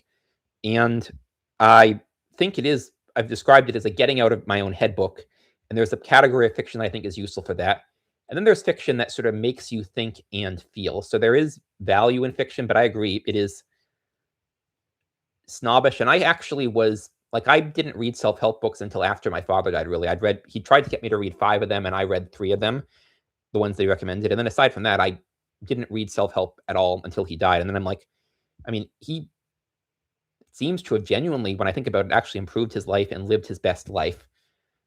I think, like, one thing for me is a lot of people sort of, and you sort of talked about this, Allison, in your video about minimalism, is there's like a lot of signaling going on, like on the internet, of people want to sort of signal, I'm smarter, I'm more moral than other people, right? I'm more refined, I have better taste. And I think my instinct, especially now, is to try to counter signal that. And I mentioned a few times in this chat and also in a video I made, I want to make a video on what counter signaling is, because it's an interesting idea. But basically, like, I have no concern that people are going to think I'm stupid. I mean, I'm often a complete idiot, but like, I have never in my life that I can recall had anyone think that I am dumb. And so that is not a concern for me. I don't need to prove to people that I'm not dumb, that I'm not thick, that I'm not slow. But I do, what has been a concern is I want to prove that I'm not closed-minded, especially because I had a paranoia about, I thought my father was so open-minded, his brain fell out in a lot of ways. And so I actually was more closed-minded than I want to be. And yeah, I think there's value in self-help. I think one of the things about self-help, though, is that most self-help is written for a very specific audience, and that can misfire. And I misinterpreted self-help until I read like 3 dozen self-help books. And at that point, I started seeing patterns, and I'm like, okay, I'm realizing this is written for that. And that's why I do tell people, like, 7 Habits, if you're going to read self-help, start with that, as that is actually a book that I think is much more generally applicable. And that's why it's a bestseller. Whereas if you're trying to read self-help on a specific topic, you need to be able, and I've actually been meaning to read. So I learned about this, and then I put it on hold in terms of like actually wanting to read it. Mortimer Adler's How to Read a Book, and then Language Jones, who comes in and out of my channel on like Overlap. And he is also a linguist who studied pragmatics. He actually got his PhD, and it's funny because his experience seems like it was basically the opposite of mine, where I had no issue. Like, he was complaining about the Chomsky syntax, that he struggled to understand that.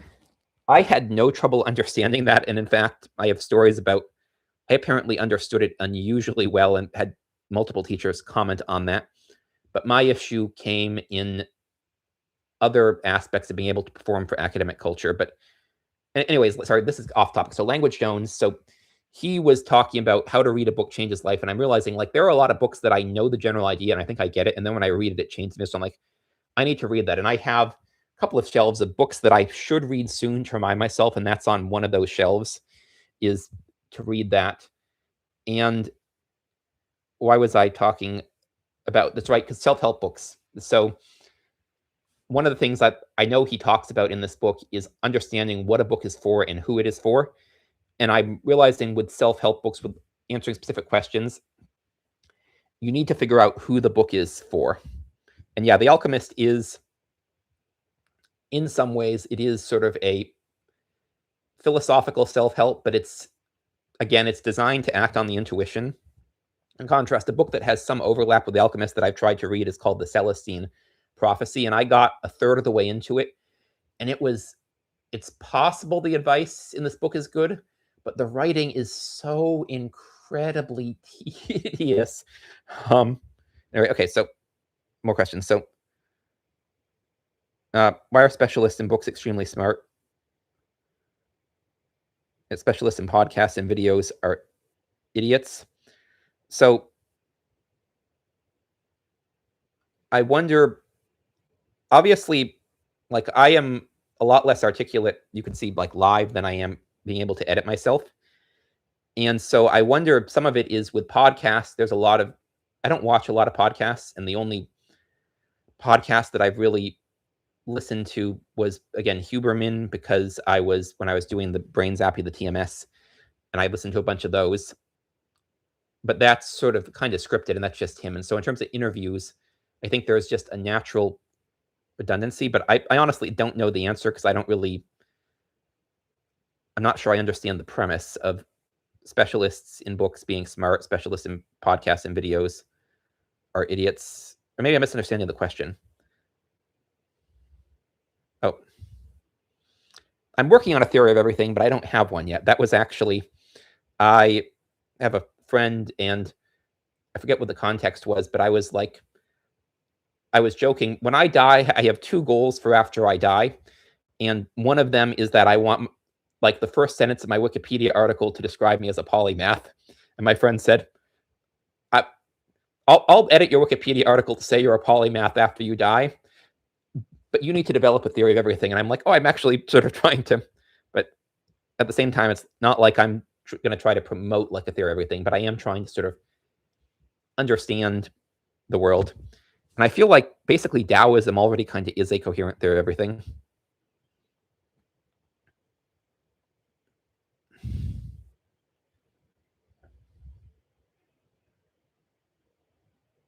Oh yeah, the Huberman's advertisement. Yeah, if you don't know, if you haven't listened to him, Huberman is obsessed with supplements. And so in basically every video he makes, he will have he'll research all of the relevant supplements that might positively affect this and plug them hard.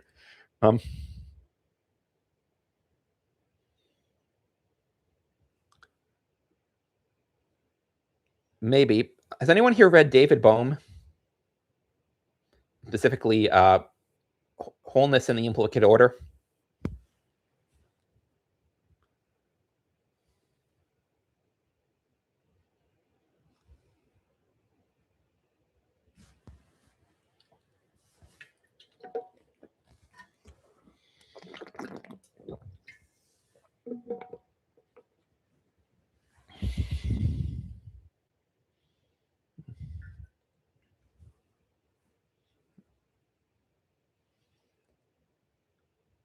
So Allison is mentioning she's read Adler's book and would recommend it to anyone. Pilot wave theory. Yeah, Bohm developed pilot wave theory, but Wholeness in the Implicate Order is about, basically he's arguing, I'll be honest, this is one of those books that I got halfway through, because the first part was really interesting to me, where he was laying out like the grounding. Yeah, he's a physicist. And then the second part was getting much more into the nitty-gritty of physics, and I'm like, I don't feel like dealing with this now, and then I never got back to it. So I want to actually get back to it, probably reread the first part and then finish it. But the first part was basically, he was sort of arguing that we need to sort of think about things in terms of like flow and process, in terms of steady, as opposed to like steady states and categories, which is, I mean, that's a very Taoist conception of the universe, but I feel like the way he was framing it was helpful.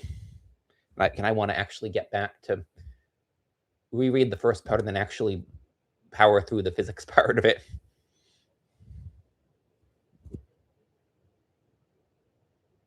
So I think every human needs love. Others want to feel rejected, or yeah, I think I've talked about agency and communion, right? Sort of the 2 fundamental human social motivations. And once I read Jonathan Haidt's Anxious Generation, and I discovered that like it started popping up everywhere, like people sort of identify, you need both agency. So you need to feel like you have some control over your life, but you also need to feel like you're connecting with others.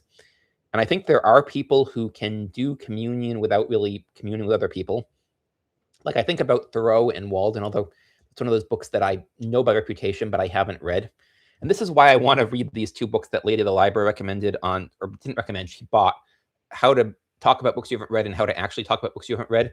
There's like a lot of books that I haven't read that I kind of know the general idea, but then when I read, I realize, oh, it's way different than I expected. But then there's also like, I'll see other people talk about books that I have not read, and that sometimes they claim to have read, and I'm skeptical they've read them or understood them. Sometimes they don't even claim, but they've also heard about them. And I'm like, I think you're getting it wrong just based on what my understanding. And then I actually, sometimes the person will be so annoying, or multiple people will be so annoying about it, that I will go and I will look it up, or I will go and read the book, right? And I'll be like, oh yeah, I was right in terms of what I thought the book said.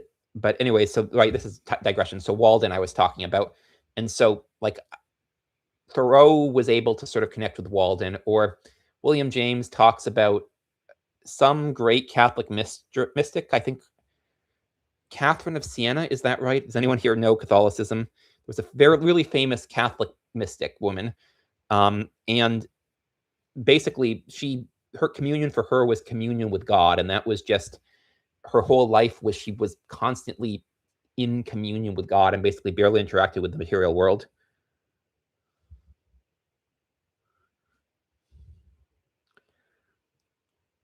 So a couple of people are talking about steady state. So I actually have been reading a few things that are kind of interesting, which suggest that, I'm sure you guys all know about the idea of space-time, right? But I always sort of assumed that the idea that time was another dimension was just metaphorical. But I've been reading a few things that suggest that actually time happens all at once. It's just that the way we have evolved leads us to experience time as linear, which is an interesting question. I don't know how you determine if that's even true, but it has sort of interesting implications.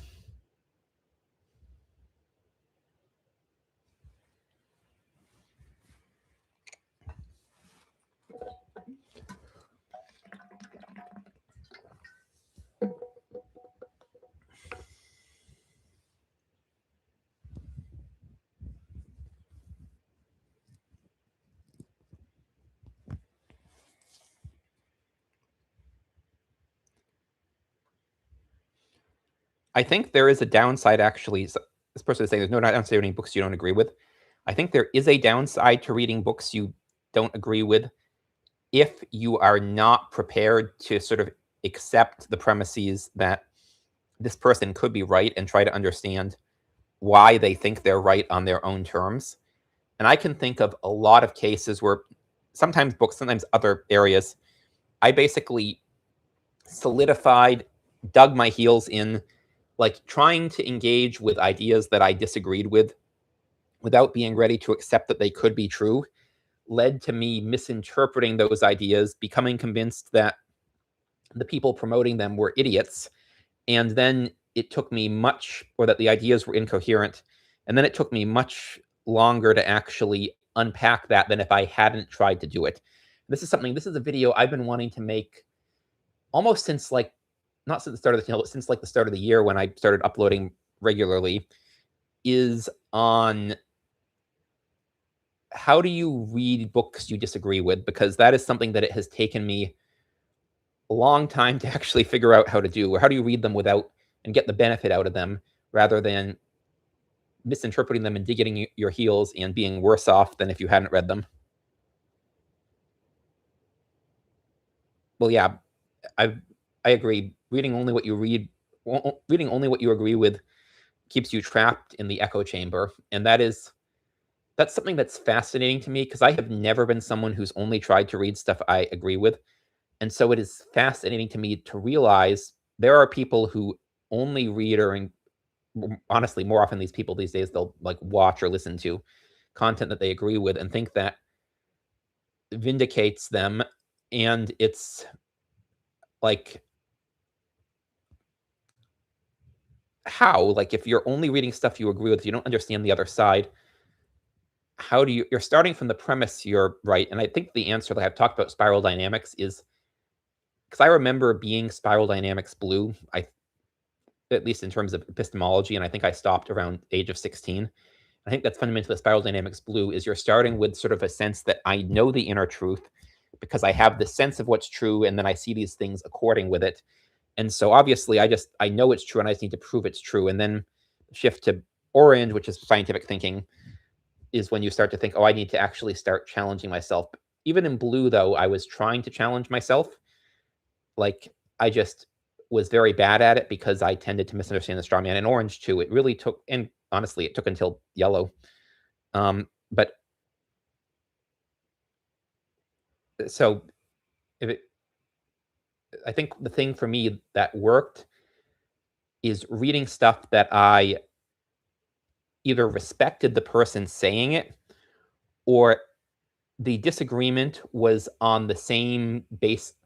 The terms of the disagreement were on terms that I understand. And the thing that has been difficult is understanding people who are starting from wildly different assumptions, especially when they and I both have assumptions that are not being articulated. And it's a process to work out what are the underlying assumptions that I'm making and that they are making that sort of lead to conflict. And I think one thing that helped there is I was on a forum almost a decade ago now, actually maybe over a decade ago now, where there would frequently be arguments, and I would look at this and I'm like, it seems like you're both talking past each other.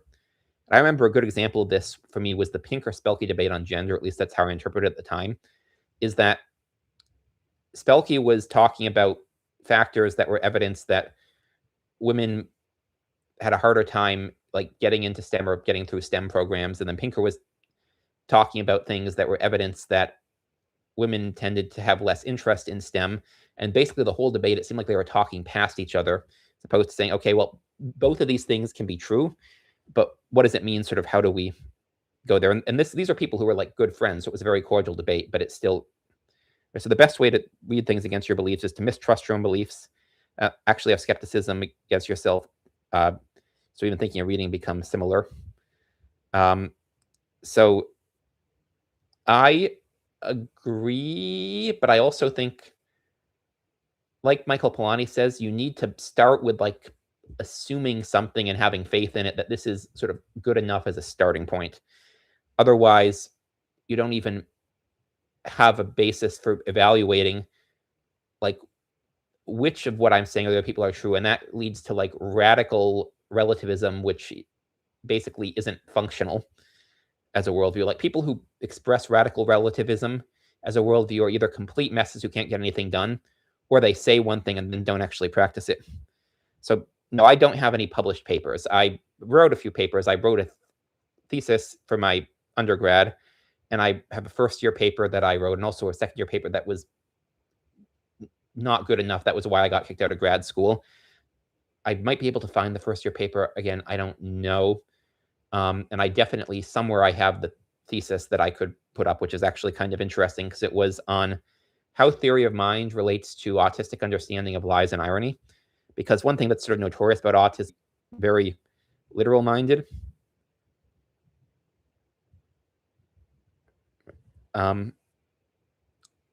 But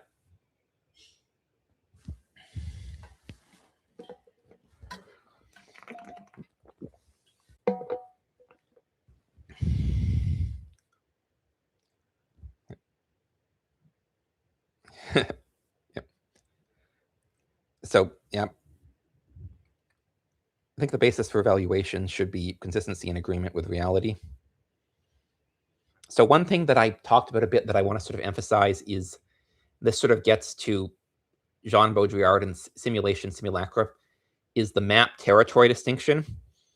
And so there is a territory, and the territory we can sort of know well enough to operate in it through experience, but we can never properly describe. And any attempt to describe the territory becomes a map. And if we confuse the map for the territory, then we will potentially get lost if we're using the wrong map for the wrong purpose. And so you have different maps of the territory for different functions. And one of the things that I sort of like want to emphasize, keep trying to emphasize, is recognizing like if someone else has a map of the same territory you're going over, that map is useful for them, and you need to understand why it's useful. And sometimes it's to navigate the territory, but then there's also sort of two levels of territory, because there's the physical world and there's the social world that we live in. And you have maps, multiple maps of both. And so there are people who will misjudge the territory because they're using the wrong map.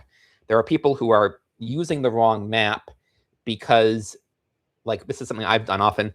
My understanding, sort of indoctrination from the social world, meant that I sort of misunderstood sort of how to navigate the territory. And then there's people who sort of willfully ignore the existence of the territory or the lie of the land because agreeing with the social reality, the social territory, is more important than agreeing with the physical territory. And one thing I've talked about is that it's like, imagine you're like on a hike with people, right? And you're walking over and there's like a ravine full of snakes, like, and they're like venomous snakes, like rattlesnakes, right? And you're looking at this and you're like, I'm not going through that. There is a ravine full of snakes. And the person with the map says, there is no ravine here. And then they go through the ravine and a couple of them get bitten by snakes, but they're like, oh, I'm in pain, but they're not realizing why. And you're either on the other side because you didn't join them and now you're isolated from the group and kind of lost, or you're with the group, possibly bitten by, and if you're bitten by snakes yourself, everybody's like, no, you weren't bitten by snakes. There's no snakes. The map doesn't say that. I don't know if that's coherent. Analogy I've been working on that my friends get, but I don't know how much. A lot of my like analogies and descriptions that I use with friends, before I make videos, I try to figure out how do I explain this in a way that is going to be more comprehensible to the like people who don't know me as well. So let's see. So start with mistrust of your own beliefs can cause bias.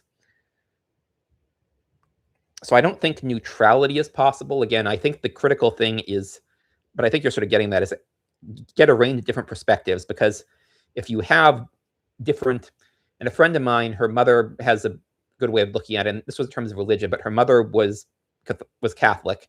And so she sort of explained it as, I think that God is like, the inside of like a big building, and there are different windows into the building. And I think Catholicism has the best view, but I think like all religions have like different views of like different aspects of God. And I think that same idea sort of is true, like in general, like all maps have different reflections of the territory, but they still have some reflection of the territory that you understand. And I think when you understand that, that is, at least for me, I've gotten way better at understanding how other people disagree once I sort of was able to recognize that principle. So it's unfortunate, this is Allison, it's unfortunate that many people will judge you for what you read rather than what you think about what you read. Ideally, reading shouldn't be tribal. Yeah, I agree. I think it's probably inevitable to some degree, but I think it's also possible to, and again, that's why I think it helps if you're in a position to counter signal. And so I can read books that are like associated with very dumb people and promote them, or like people think people who read these books are dumb, because I have no fear, no concern about people thinking I am. Again, people will sometimes justifiably think I'm an idiot, because I am an idiot, right? But I am, like, I've never had an issue with people thinking I'm dumb. Or likewise with Carl Schmitt, for example, who I mentioned, I only read one of his books and it was a great book, but I need to read more of his books. He is hugely impactful, but also because of his objectionable beliefs, I probably would not have read him if it wasn't that a bunch of people who sort of had more very clearly, like, there was no question, these are people who don't like the parts of Carl Schmitt's beliefs I find objectionable, are like, yeah, I find these beliefs objectionable too, but his thinking is so important that if you want to understand this, you have to read him. And so I think that is, we'll never solve this completely, because, I mean, we are social primates, and the important thing is getting along with the tribe. And we'll never be one tribe, because Dunbar's number, we can't really handle tribes of more than 150 people. But I think to the extent that people who are in a position to sort of counter signal and say, hey, this thing that is contentious, it's actually worth reading, is at least a partial solution to that.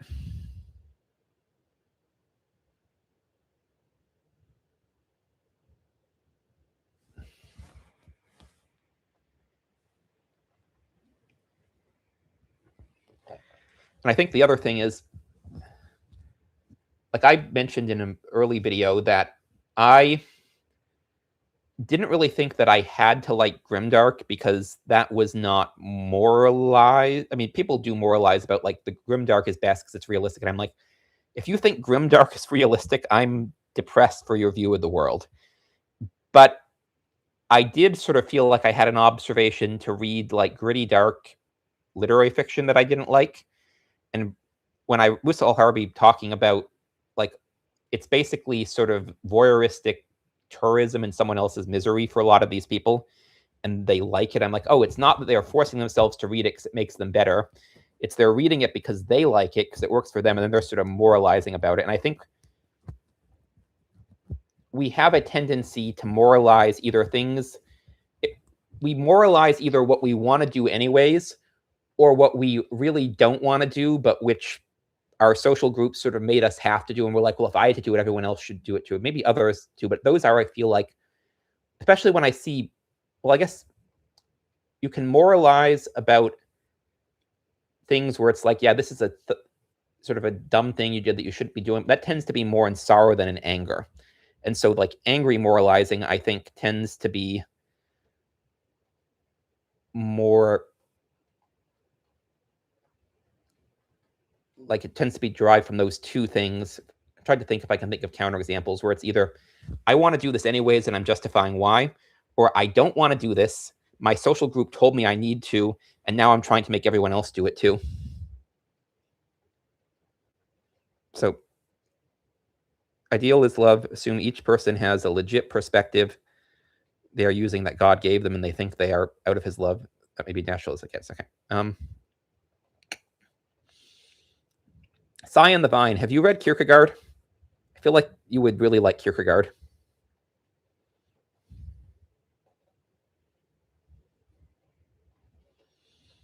This viewer is recommending the Warhammer 40K or 30K books, the Horus Heresy, because the demigod soldier have an interesting perspective. Interesting.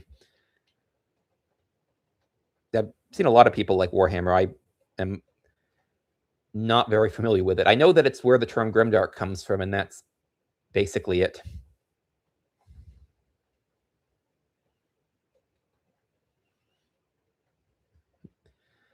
So for me, Kierkegaard, I struggle to understand him. But the reason I meant thinking you might like him is because like the importance of love is one of the big themes in a lot of his works. And I think, did he write one? No, that's Bell Hooks I'm thinking of. Did he write a book? Works of Love, I think, maybe. Yeah, Works of Love, I think, is the Kierkegaard book I'm thinking of, that I haven't read, but I know Either Or also, I mean, that was about faith. But so I don't know if you would necessarily like him. I myself, Kierkegaard is, again, it's like Joni Mitchell, where I feel like I should like him, and I understand kind of why I should like him, but I have a hard time getting into him. And one of my viewers, actually one of my Ko-Fi supporters, recommended that I get the Hong translations from the Princeton University Press sale. And I got one of those because it's what my philosophy reading group I attend is reading. And and then the guy who organized it said, oh, I actually think the Hong translation is worse than newer translations. So what are books you recommend on working with complex systems? So I think the important thing with complex systems is understanding, like, to what degree can you engineer them predictably, and understanding the limits of engineering in a lot of cases. And so the books that I typically recommend when people have asked me questions like this have been Anti-Fragile by Nassim Nicholas Taleb. And of course, I talk about that a lot. The Ghost in the Machine by Arthur Koestler, and Gaia by James Lovelock, which I think is a good introduction to sort of the idea of homeostasis. I think, depending on, I don't know how you think, I've talked about my thinking being sort of upside down and outside in compared to most people. But if you don't think that way, like, apparently a lot of business people really love the book Thinking in Systems by Donella Meadows, which is sort of a good introduction to systems thinking, which is basically sort of cybernetics. And I've started reading some of Nick Land's stuff, and Nick Land basically said all of cybernetics really reduces to two things, either runaway feedback or homeostasis. And I'm like, yeah, that kind of is the case. And that's something that Meadows, I think, articulates not explicitly, but kind of gets across well in that book if you're not familiar with it. So let's see. So you think it's important to read much or think much? I think basically the critical thing is to sort of figure out, do you have a meaningful and fulfilling life, and what does that mean? And I think for pretty much everybody, it means you need to have agency and communion. And I think you need to feel like you have some investment in the future, which I think for most people, but not necessarily all people, is going to be biological children. But there are plenty of people who still feel invested without it. I think a lot of people try to find meaning in life out of like getting involved in causes that have long-term goals. And I've said, I feel like 3 generations past, like living memory, 3 generations forward is about as much you can hope for. When you get beyond that, or when you get indefinite, everything ends up feeling futile. And so I think, the reason this was me getting off sort of introducing. So in terms of reading, I don't think it really makes sense to moralize reading. I think if you enjoy reading and you can fit it into your life, do that. And then the reason to try to fit reading in and develop, again, the name of the channel is I realize reading is a skill you can develop, is if you are not happy with where your life is and you're trying to figure out, how do I get to where I want to be? And in that case, I think reading is absolutely helpful, but only if it's also connected with doing and trying things and having conversations with people. Just reading a lot on your own without really trying to connect with people and without really testing your hypotheses ends up not working like it's well. And if you're happy with your life, if you have a life that everything's good for you, then there's not a need for you to read. And I don't think it should be moralized. Ellison talked about deconstructing Mormonism, best and worst thing. Yeah, I can imagine that must have been very hard. I lost my religion, original religion, when I was 11, but it wasn't really that kind of deep faith. My mother sort of raised me like, she took me to a joint UCC, Unitarian Universalist church, because she wanted to raise her kids in an open and affirming church so that we wouldn't turn out to be Moonies, was how she put it. So she was herself a lapsed Catholic agnostic by that point. And so it was a little bit distressing, but I was young and I wasn't deeply involved in it. But I have had at least 3 times where it has really felt like my worldview fell apart. And that was without it being like a religion I was involved in. But it still was distressing. So one of them was when I was 16. One was in 2020. I mean, it's hard to say if it's really 2 or 3, because one of them really sort of started in 2018. That sort of summed to my last video. But yeah, it also is like when a lot of people, when they leave a religion, there's basically sort of 2 ways I see people go. And one of them is the way you seem to have gone, which is realizing there was value in it, I think, right? And that you understand why people think it, but it wasn't for you. And so it's like, you can sort of still see it. And then the other one is they get really mad and they just try to do the opposite of whatever they were raised on.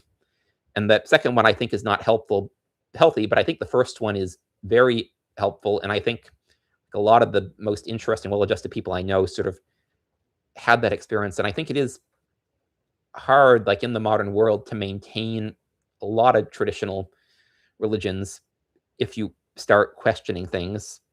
I mean, one of the reasons I still find Taoism plausible is because it is underspecified, and I think it's that very underspecification that makes it useful. If I so I haven't even read Dune. I started the first book when I was, I think, high school, maybe undergrad, and I got about 100 pages in, and it was tedious. And then and the other thing is, I was trying to read it.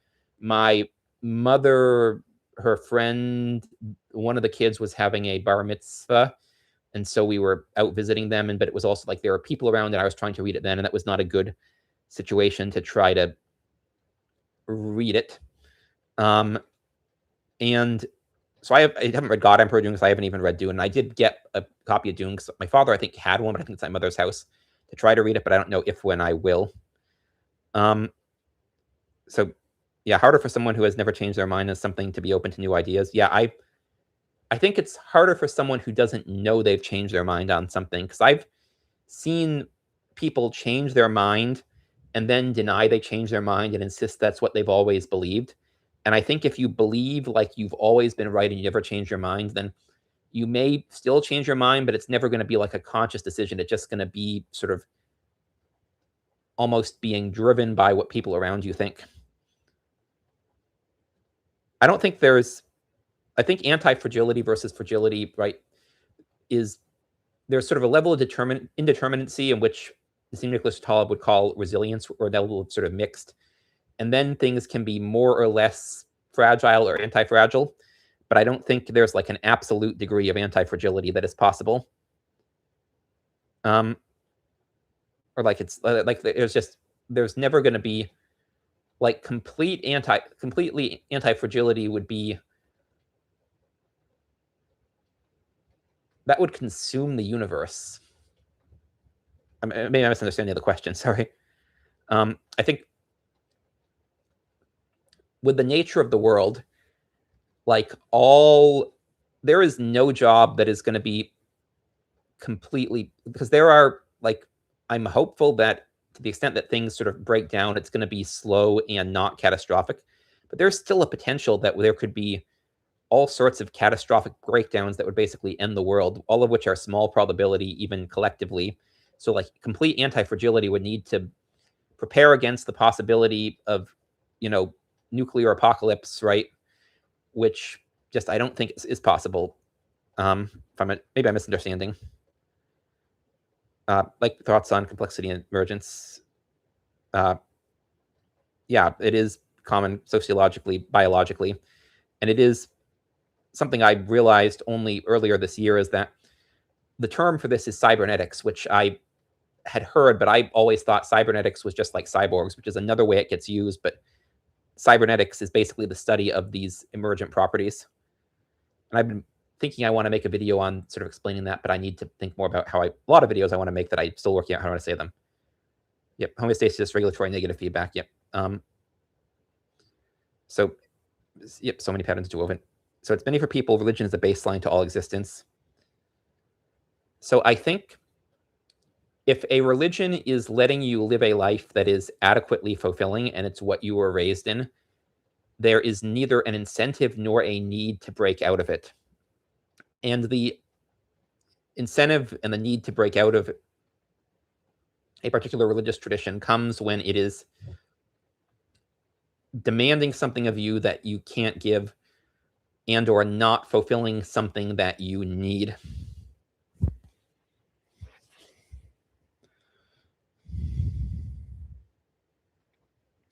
Yeah, so this person, I want a religion, but I don't want to commit to Christianity, as I have a cynical belief on it, being the Romans co-opted it from a Celtic religion. There's so little left to build from.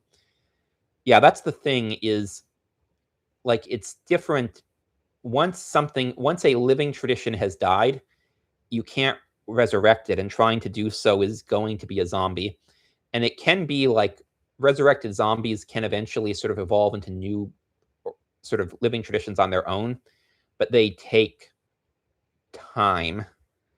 And so, yeah, so there are like neo-pagan religions, and they have had some time to build on themselves, but it still takes time to actually sort of get there and sort of shake out.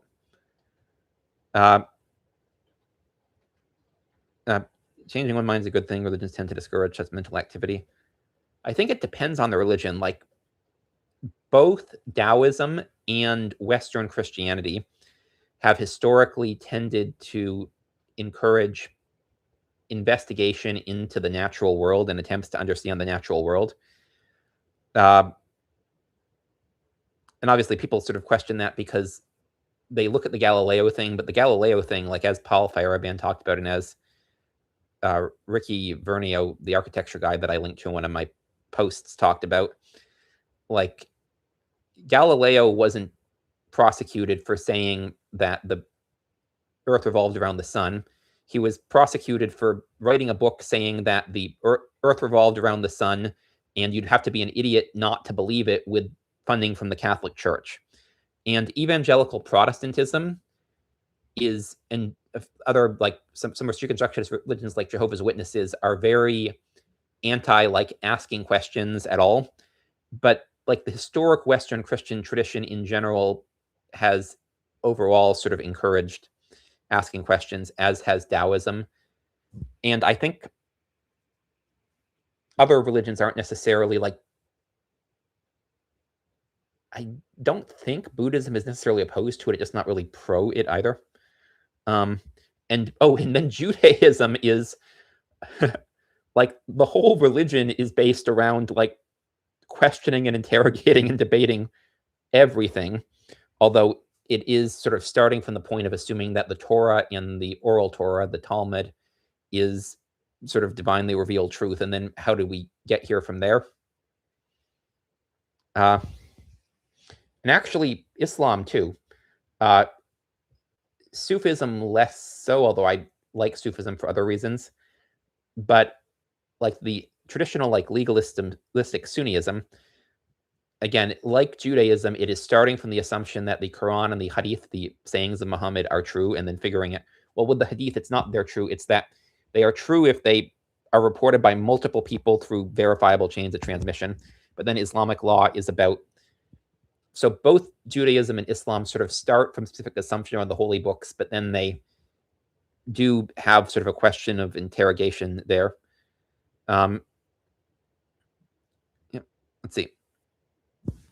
So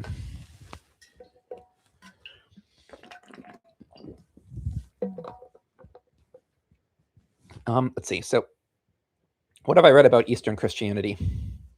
Not a lot. I want to read more. One of the things is I want to read, there's Fons Vitae Publishing. I don't know if any of you have heard of it, but they're like a specialist press in Kentucky that publish sort of religious research with mainly a focus on Islam, but a few other things too. And they have a whole series. There was this Catholic monk, Thomas Merton, who investigated a lot of religions and tried to see what he could sort of draw that was relevant to his practice of Catholicism. And there's a book, Thomas on Hesychasm, which of course is one of the Eastern Orthodox practices. But the thing is, like, I kind of want to get the whole series, and I'm also not spending a lot of money right now, so I haven't got that. And then I want to learn more about Oriental Orthodoxy, which I think is really interesting, but I don't know even where I would start there. Oh, hello to the viewer in Istanbul. Are you Turkish or are you visiting? And so hadiths are a peer review process. Yeah, kinda. Spinger's idea of prime symbols. I don't think so. I think I might have heard about it, but I couldn't tell you what it is. As I mentioned, I've read Man and Technics. I'm going to read Decline of the West at some point. And I got Prussianism and Socialism that I'm going to read, but yeah, I don't know about prime symbols yet.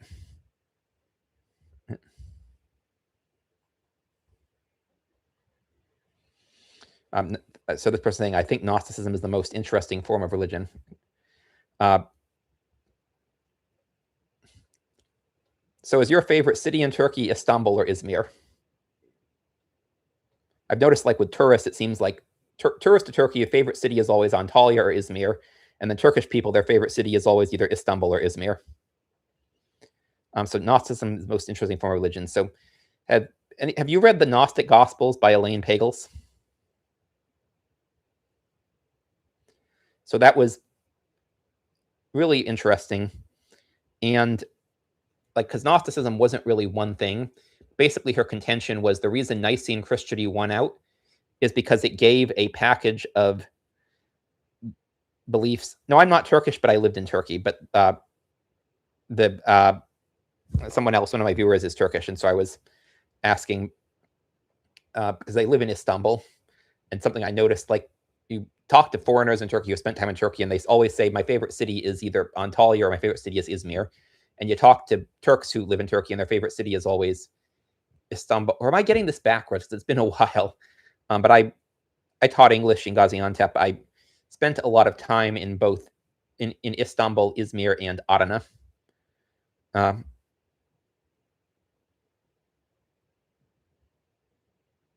Really, I liked Izmir when I was there, although that was 2012, so 14 years ago. But I thought it was a beautiful city that was also very walkable. But anyways, so yeah, so Gnosticism. So Elaine Pagel's argument was that the reason that Nicene Christianity won out is because it offered people a package of this is what you should be doing. And most people want other people just tell me what to do, and as long as it gets me good enough results, just I don't want to think about it. And I wonder, like with people like me, where because there are a minority of people who really want to figure out what to do for ourselves, and I'm wondering, do I have that drive, and that's why why other people's prescriptive advice doesn't work for me, or do I have that drive because other people's prescriptive advice doesn't work for me, and that's why I felt the need to figure stuff out for myself. But her emphasis was that Gnosticism was explicitly always supposed to be only for a minority of people, and but it also like told you, and it didn't tell you what to do. And there's parallels with Quakerism. There are parallels. Well, Taoism is interesting because, again, as I mentioned, like the Taoism that I'm influenced by is the Taoism of the elites, and folk Taoism is basically sort of magical, sort of ritual traditions, and that's sort of I think why Taoism worked in China is because it had that twofold. And Buddhism in China, same thing, because Zen Buddhism became much more Taoist, and that was the elite religion. And then the folk Buddhism was much more ritualized, whereas Christianity had a hard division between the Gnostics, who were sort of, I'm going to figure stuff out for myself, and a small minority, and the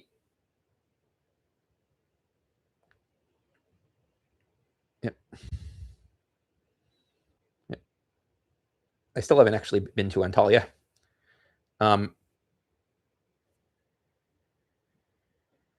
Oh yeah.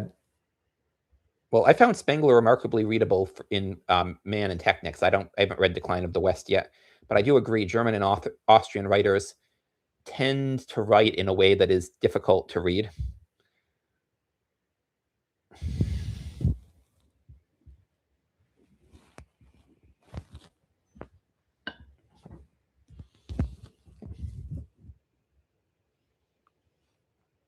Yeah, and that's sort of the thing with Taoism too, is like, again, I've said like my theological understanding now is basically the Taoist one, but it does mean like it is in some ways an impersonal divinity that doesn't have the connection that, like, I think if I could believe it, I'd probably prefer it. I just can't believe it.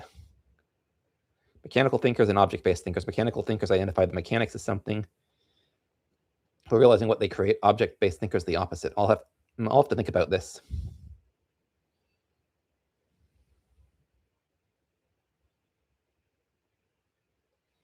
I will say, though, German and Austrian writers, I got from one of the books I got from Princeton University Press was his essay on Shakespeare, which is like just a mini like little booklet, and it's part of a larger book, like their collection of his works on aesthetics, which includes it.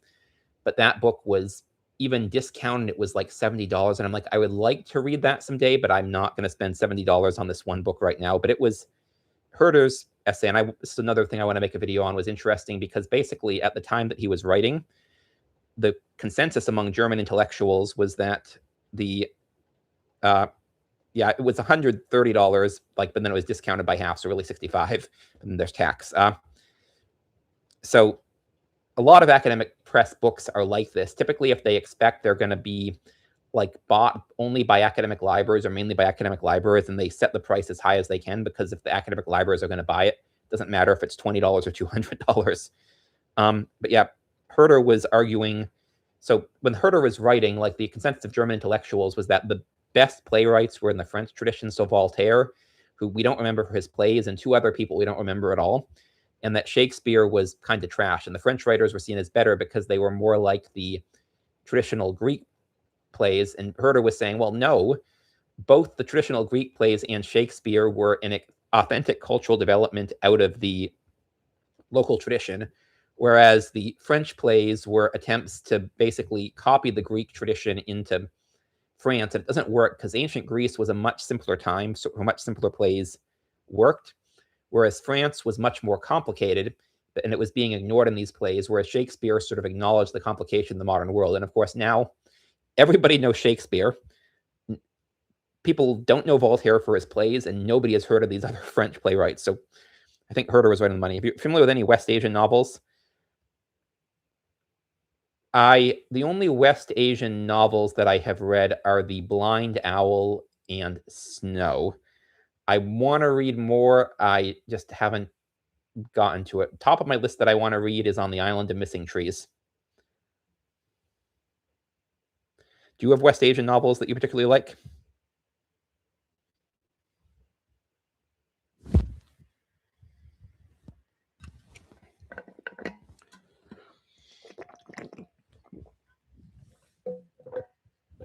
I don't know why Socrates didn't write, but I mean, it could be. Certainly, I know that. I've heard people say that the ancient Greeks argued that writing was basically a degradation of the oral tradition, but I haven't looked into that. I am not. I know William Blake as a poet and a painter. I didn't realize he was like a non-poetic writer. This person's asking if I'm familiar with William Blake's Vala or Four Zoas, where he dramatizes his idea of the archetype of Zoas. Yeah, I haven't heard of that. I do think archetypes are interesting. I've been meaning to read P.F. Jung's book on that, and I just haven't gotten around to it.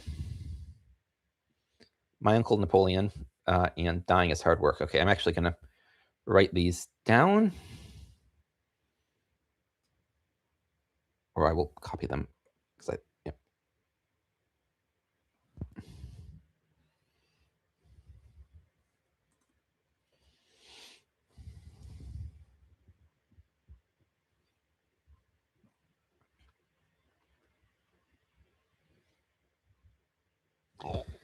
I think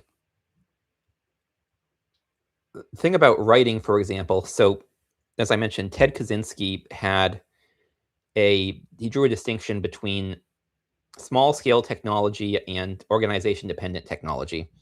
And for him, it was a very strict thing. I think there's probably more nuance because there's like organization dependent technologies you can use on a small scale, or organization dependent technologies that you can implement once, but then once you implement them, they are not necessarily, they don't depend on organization. The one example I was talking about to a friend who was kind of horrified by this suggestion to a degree that kind of surprised me is, so poison ivy is a beautiful plant that grows in shade, grows fast, is a great carbon sink.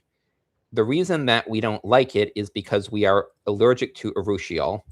And that's because there is a gene in primates that broke that made us allergic to urushiol. It's not meant to deter mammals, and in fact, deer eat poison ivy. And I was thinking, if we could do CRISPR, genetically engineer ourselves to unbreak that gene that makes us allergic to urushiol, we could benefit. We could plant poison ivy everywhere, just like example. And so I was using that as an example of this is a organization dependent technology that once you implement it wouldn't depend on organizations. I think the thing is my friend is an ex-Catholic, and so there's sort of a horror of the idea of gene modification. And there is also potential risks. But anyways, this would be getting off talking about technology and saying, like, writing is a strictly small scale technology. And I think the thing about organization dependent technologies, though, is that if they screw things up enough, they're going to destroy the organizations that make them possible. The concern might be if there are small scale technologies that could proliferate, that could cause chaos. I don't know if there's an example. Let's see. So would it also be Socrates thought writing would degrade the working memory? That's interesting. That is, so when I was younger, like I would take a handful of notes that would sort of basically be at the nexus that let me remember multiple things. And people, like teachers, would be like, no, you're doing it wrong. You need to take these detailed notes that were not useful and were not helpful to me. And it put me off note taking entirely. And so now I almost never take notes. And that has enabled me, my memory is in some ways better than people, but it also means I do forget things that people who take notes wouldn't. I've been trying to figure out, can I come up with a system for note taking that gets back to what I did when I was younger, before the attempts to make me do the official, like, detailed note taking, maybe do it like get off it entirely. And a friend of mine said, well, like, did they test to see, did your system work? Do you remember stuff? And I'm like, no, of course they didn't. I just was doing it the wrong way. So you need to do it the right way, which is, detailed outlines, which was not what I needed. Let's see. So Plato's virgin language was Sentiment of the Druids. So do you think there's anything about the cognitive function inspired by Carl Jung? I think Carl Jung is a good example of, he's a map of an aspect of the underlying territory. And I think there are a lot of people who treat his archetypes as being like too fundamental, like the Myers-Briggs thing. Like, it's funny. A lot of people complain about astrology, and I'm like, astrology doesn't bother me. Like, it works for them in the way it works as like a social thing they do that's fun. But the Myers-Briggs obsession does bother me, because it's basically like astrology sort of wrapped in like a pseudoscientific like label, which, I mean, it's loosely based on the Big Five, which is scientific in the sense of being replicable, but it is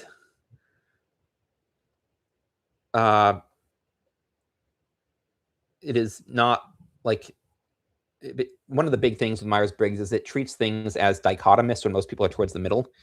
And then you're trying to sort of derive Jungian-inspired archetypes from that. And so I think, as a means of like, if you're using like Jungian archetypes to like evaluate either real social interactions or like fiction, that can be a potentially useful framework. But and so I think it's not, but I also think that treating it as like these are the absolute truth is, I mean, again, it's basically a map territory thing, where as a map in certain circumstances, it's useful, but it is not the territory. But it doesn't mean it's completely useless as a map.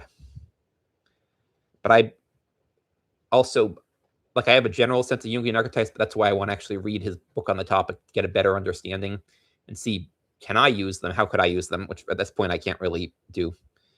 But I'm basing this more on how I've seen other people use them, but it seems, and how I've seen other people use similar systems. Yeah, that is how mRNA vaccines work. I believe you're right. Someone else is confirming it is.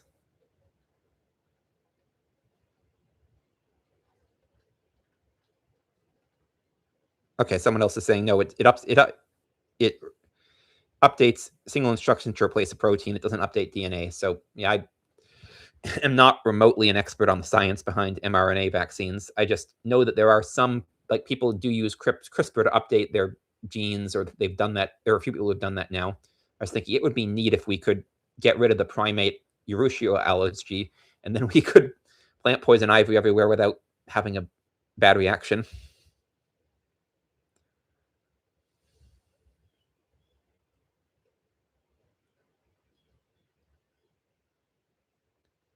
Okay, I think I'm going to go off soon. Anyone have any final questions?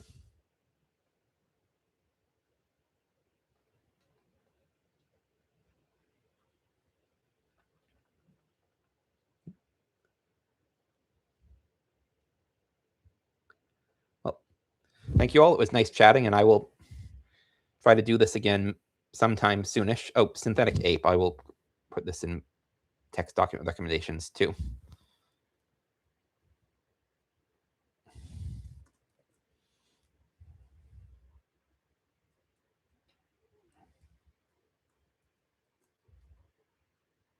Bye for now. I'll try to do something else. I'm probably not going to go back to daily uploads. I was doing daily uploads to figure out how to get my... Yeah, I agree. Jung kind of has turned into religion. Try to get in the habit of doing daily uploads, and I didn't have anything better to be doing. But the doing daily uploads meant I was doing them in batches, so I didn't every day. But then in the morning, I was trying to think about the titles and the thumbnails. And I realized doing daily uploads meant if I wasn't doing good titles and thumbnails, thumbnails, it was actually hurting my better performing videos. And so I'm trying to do somewhat less frequent uploads that I'm trying think have more of a chance of people watching them. And also I have more time to think about how do I want to do the title at least. Okay. Well, thank you, everybody. Nice talking. And I will try to maybe in a month or two do another one of these. Y'all have a good Saturday. And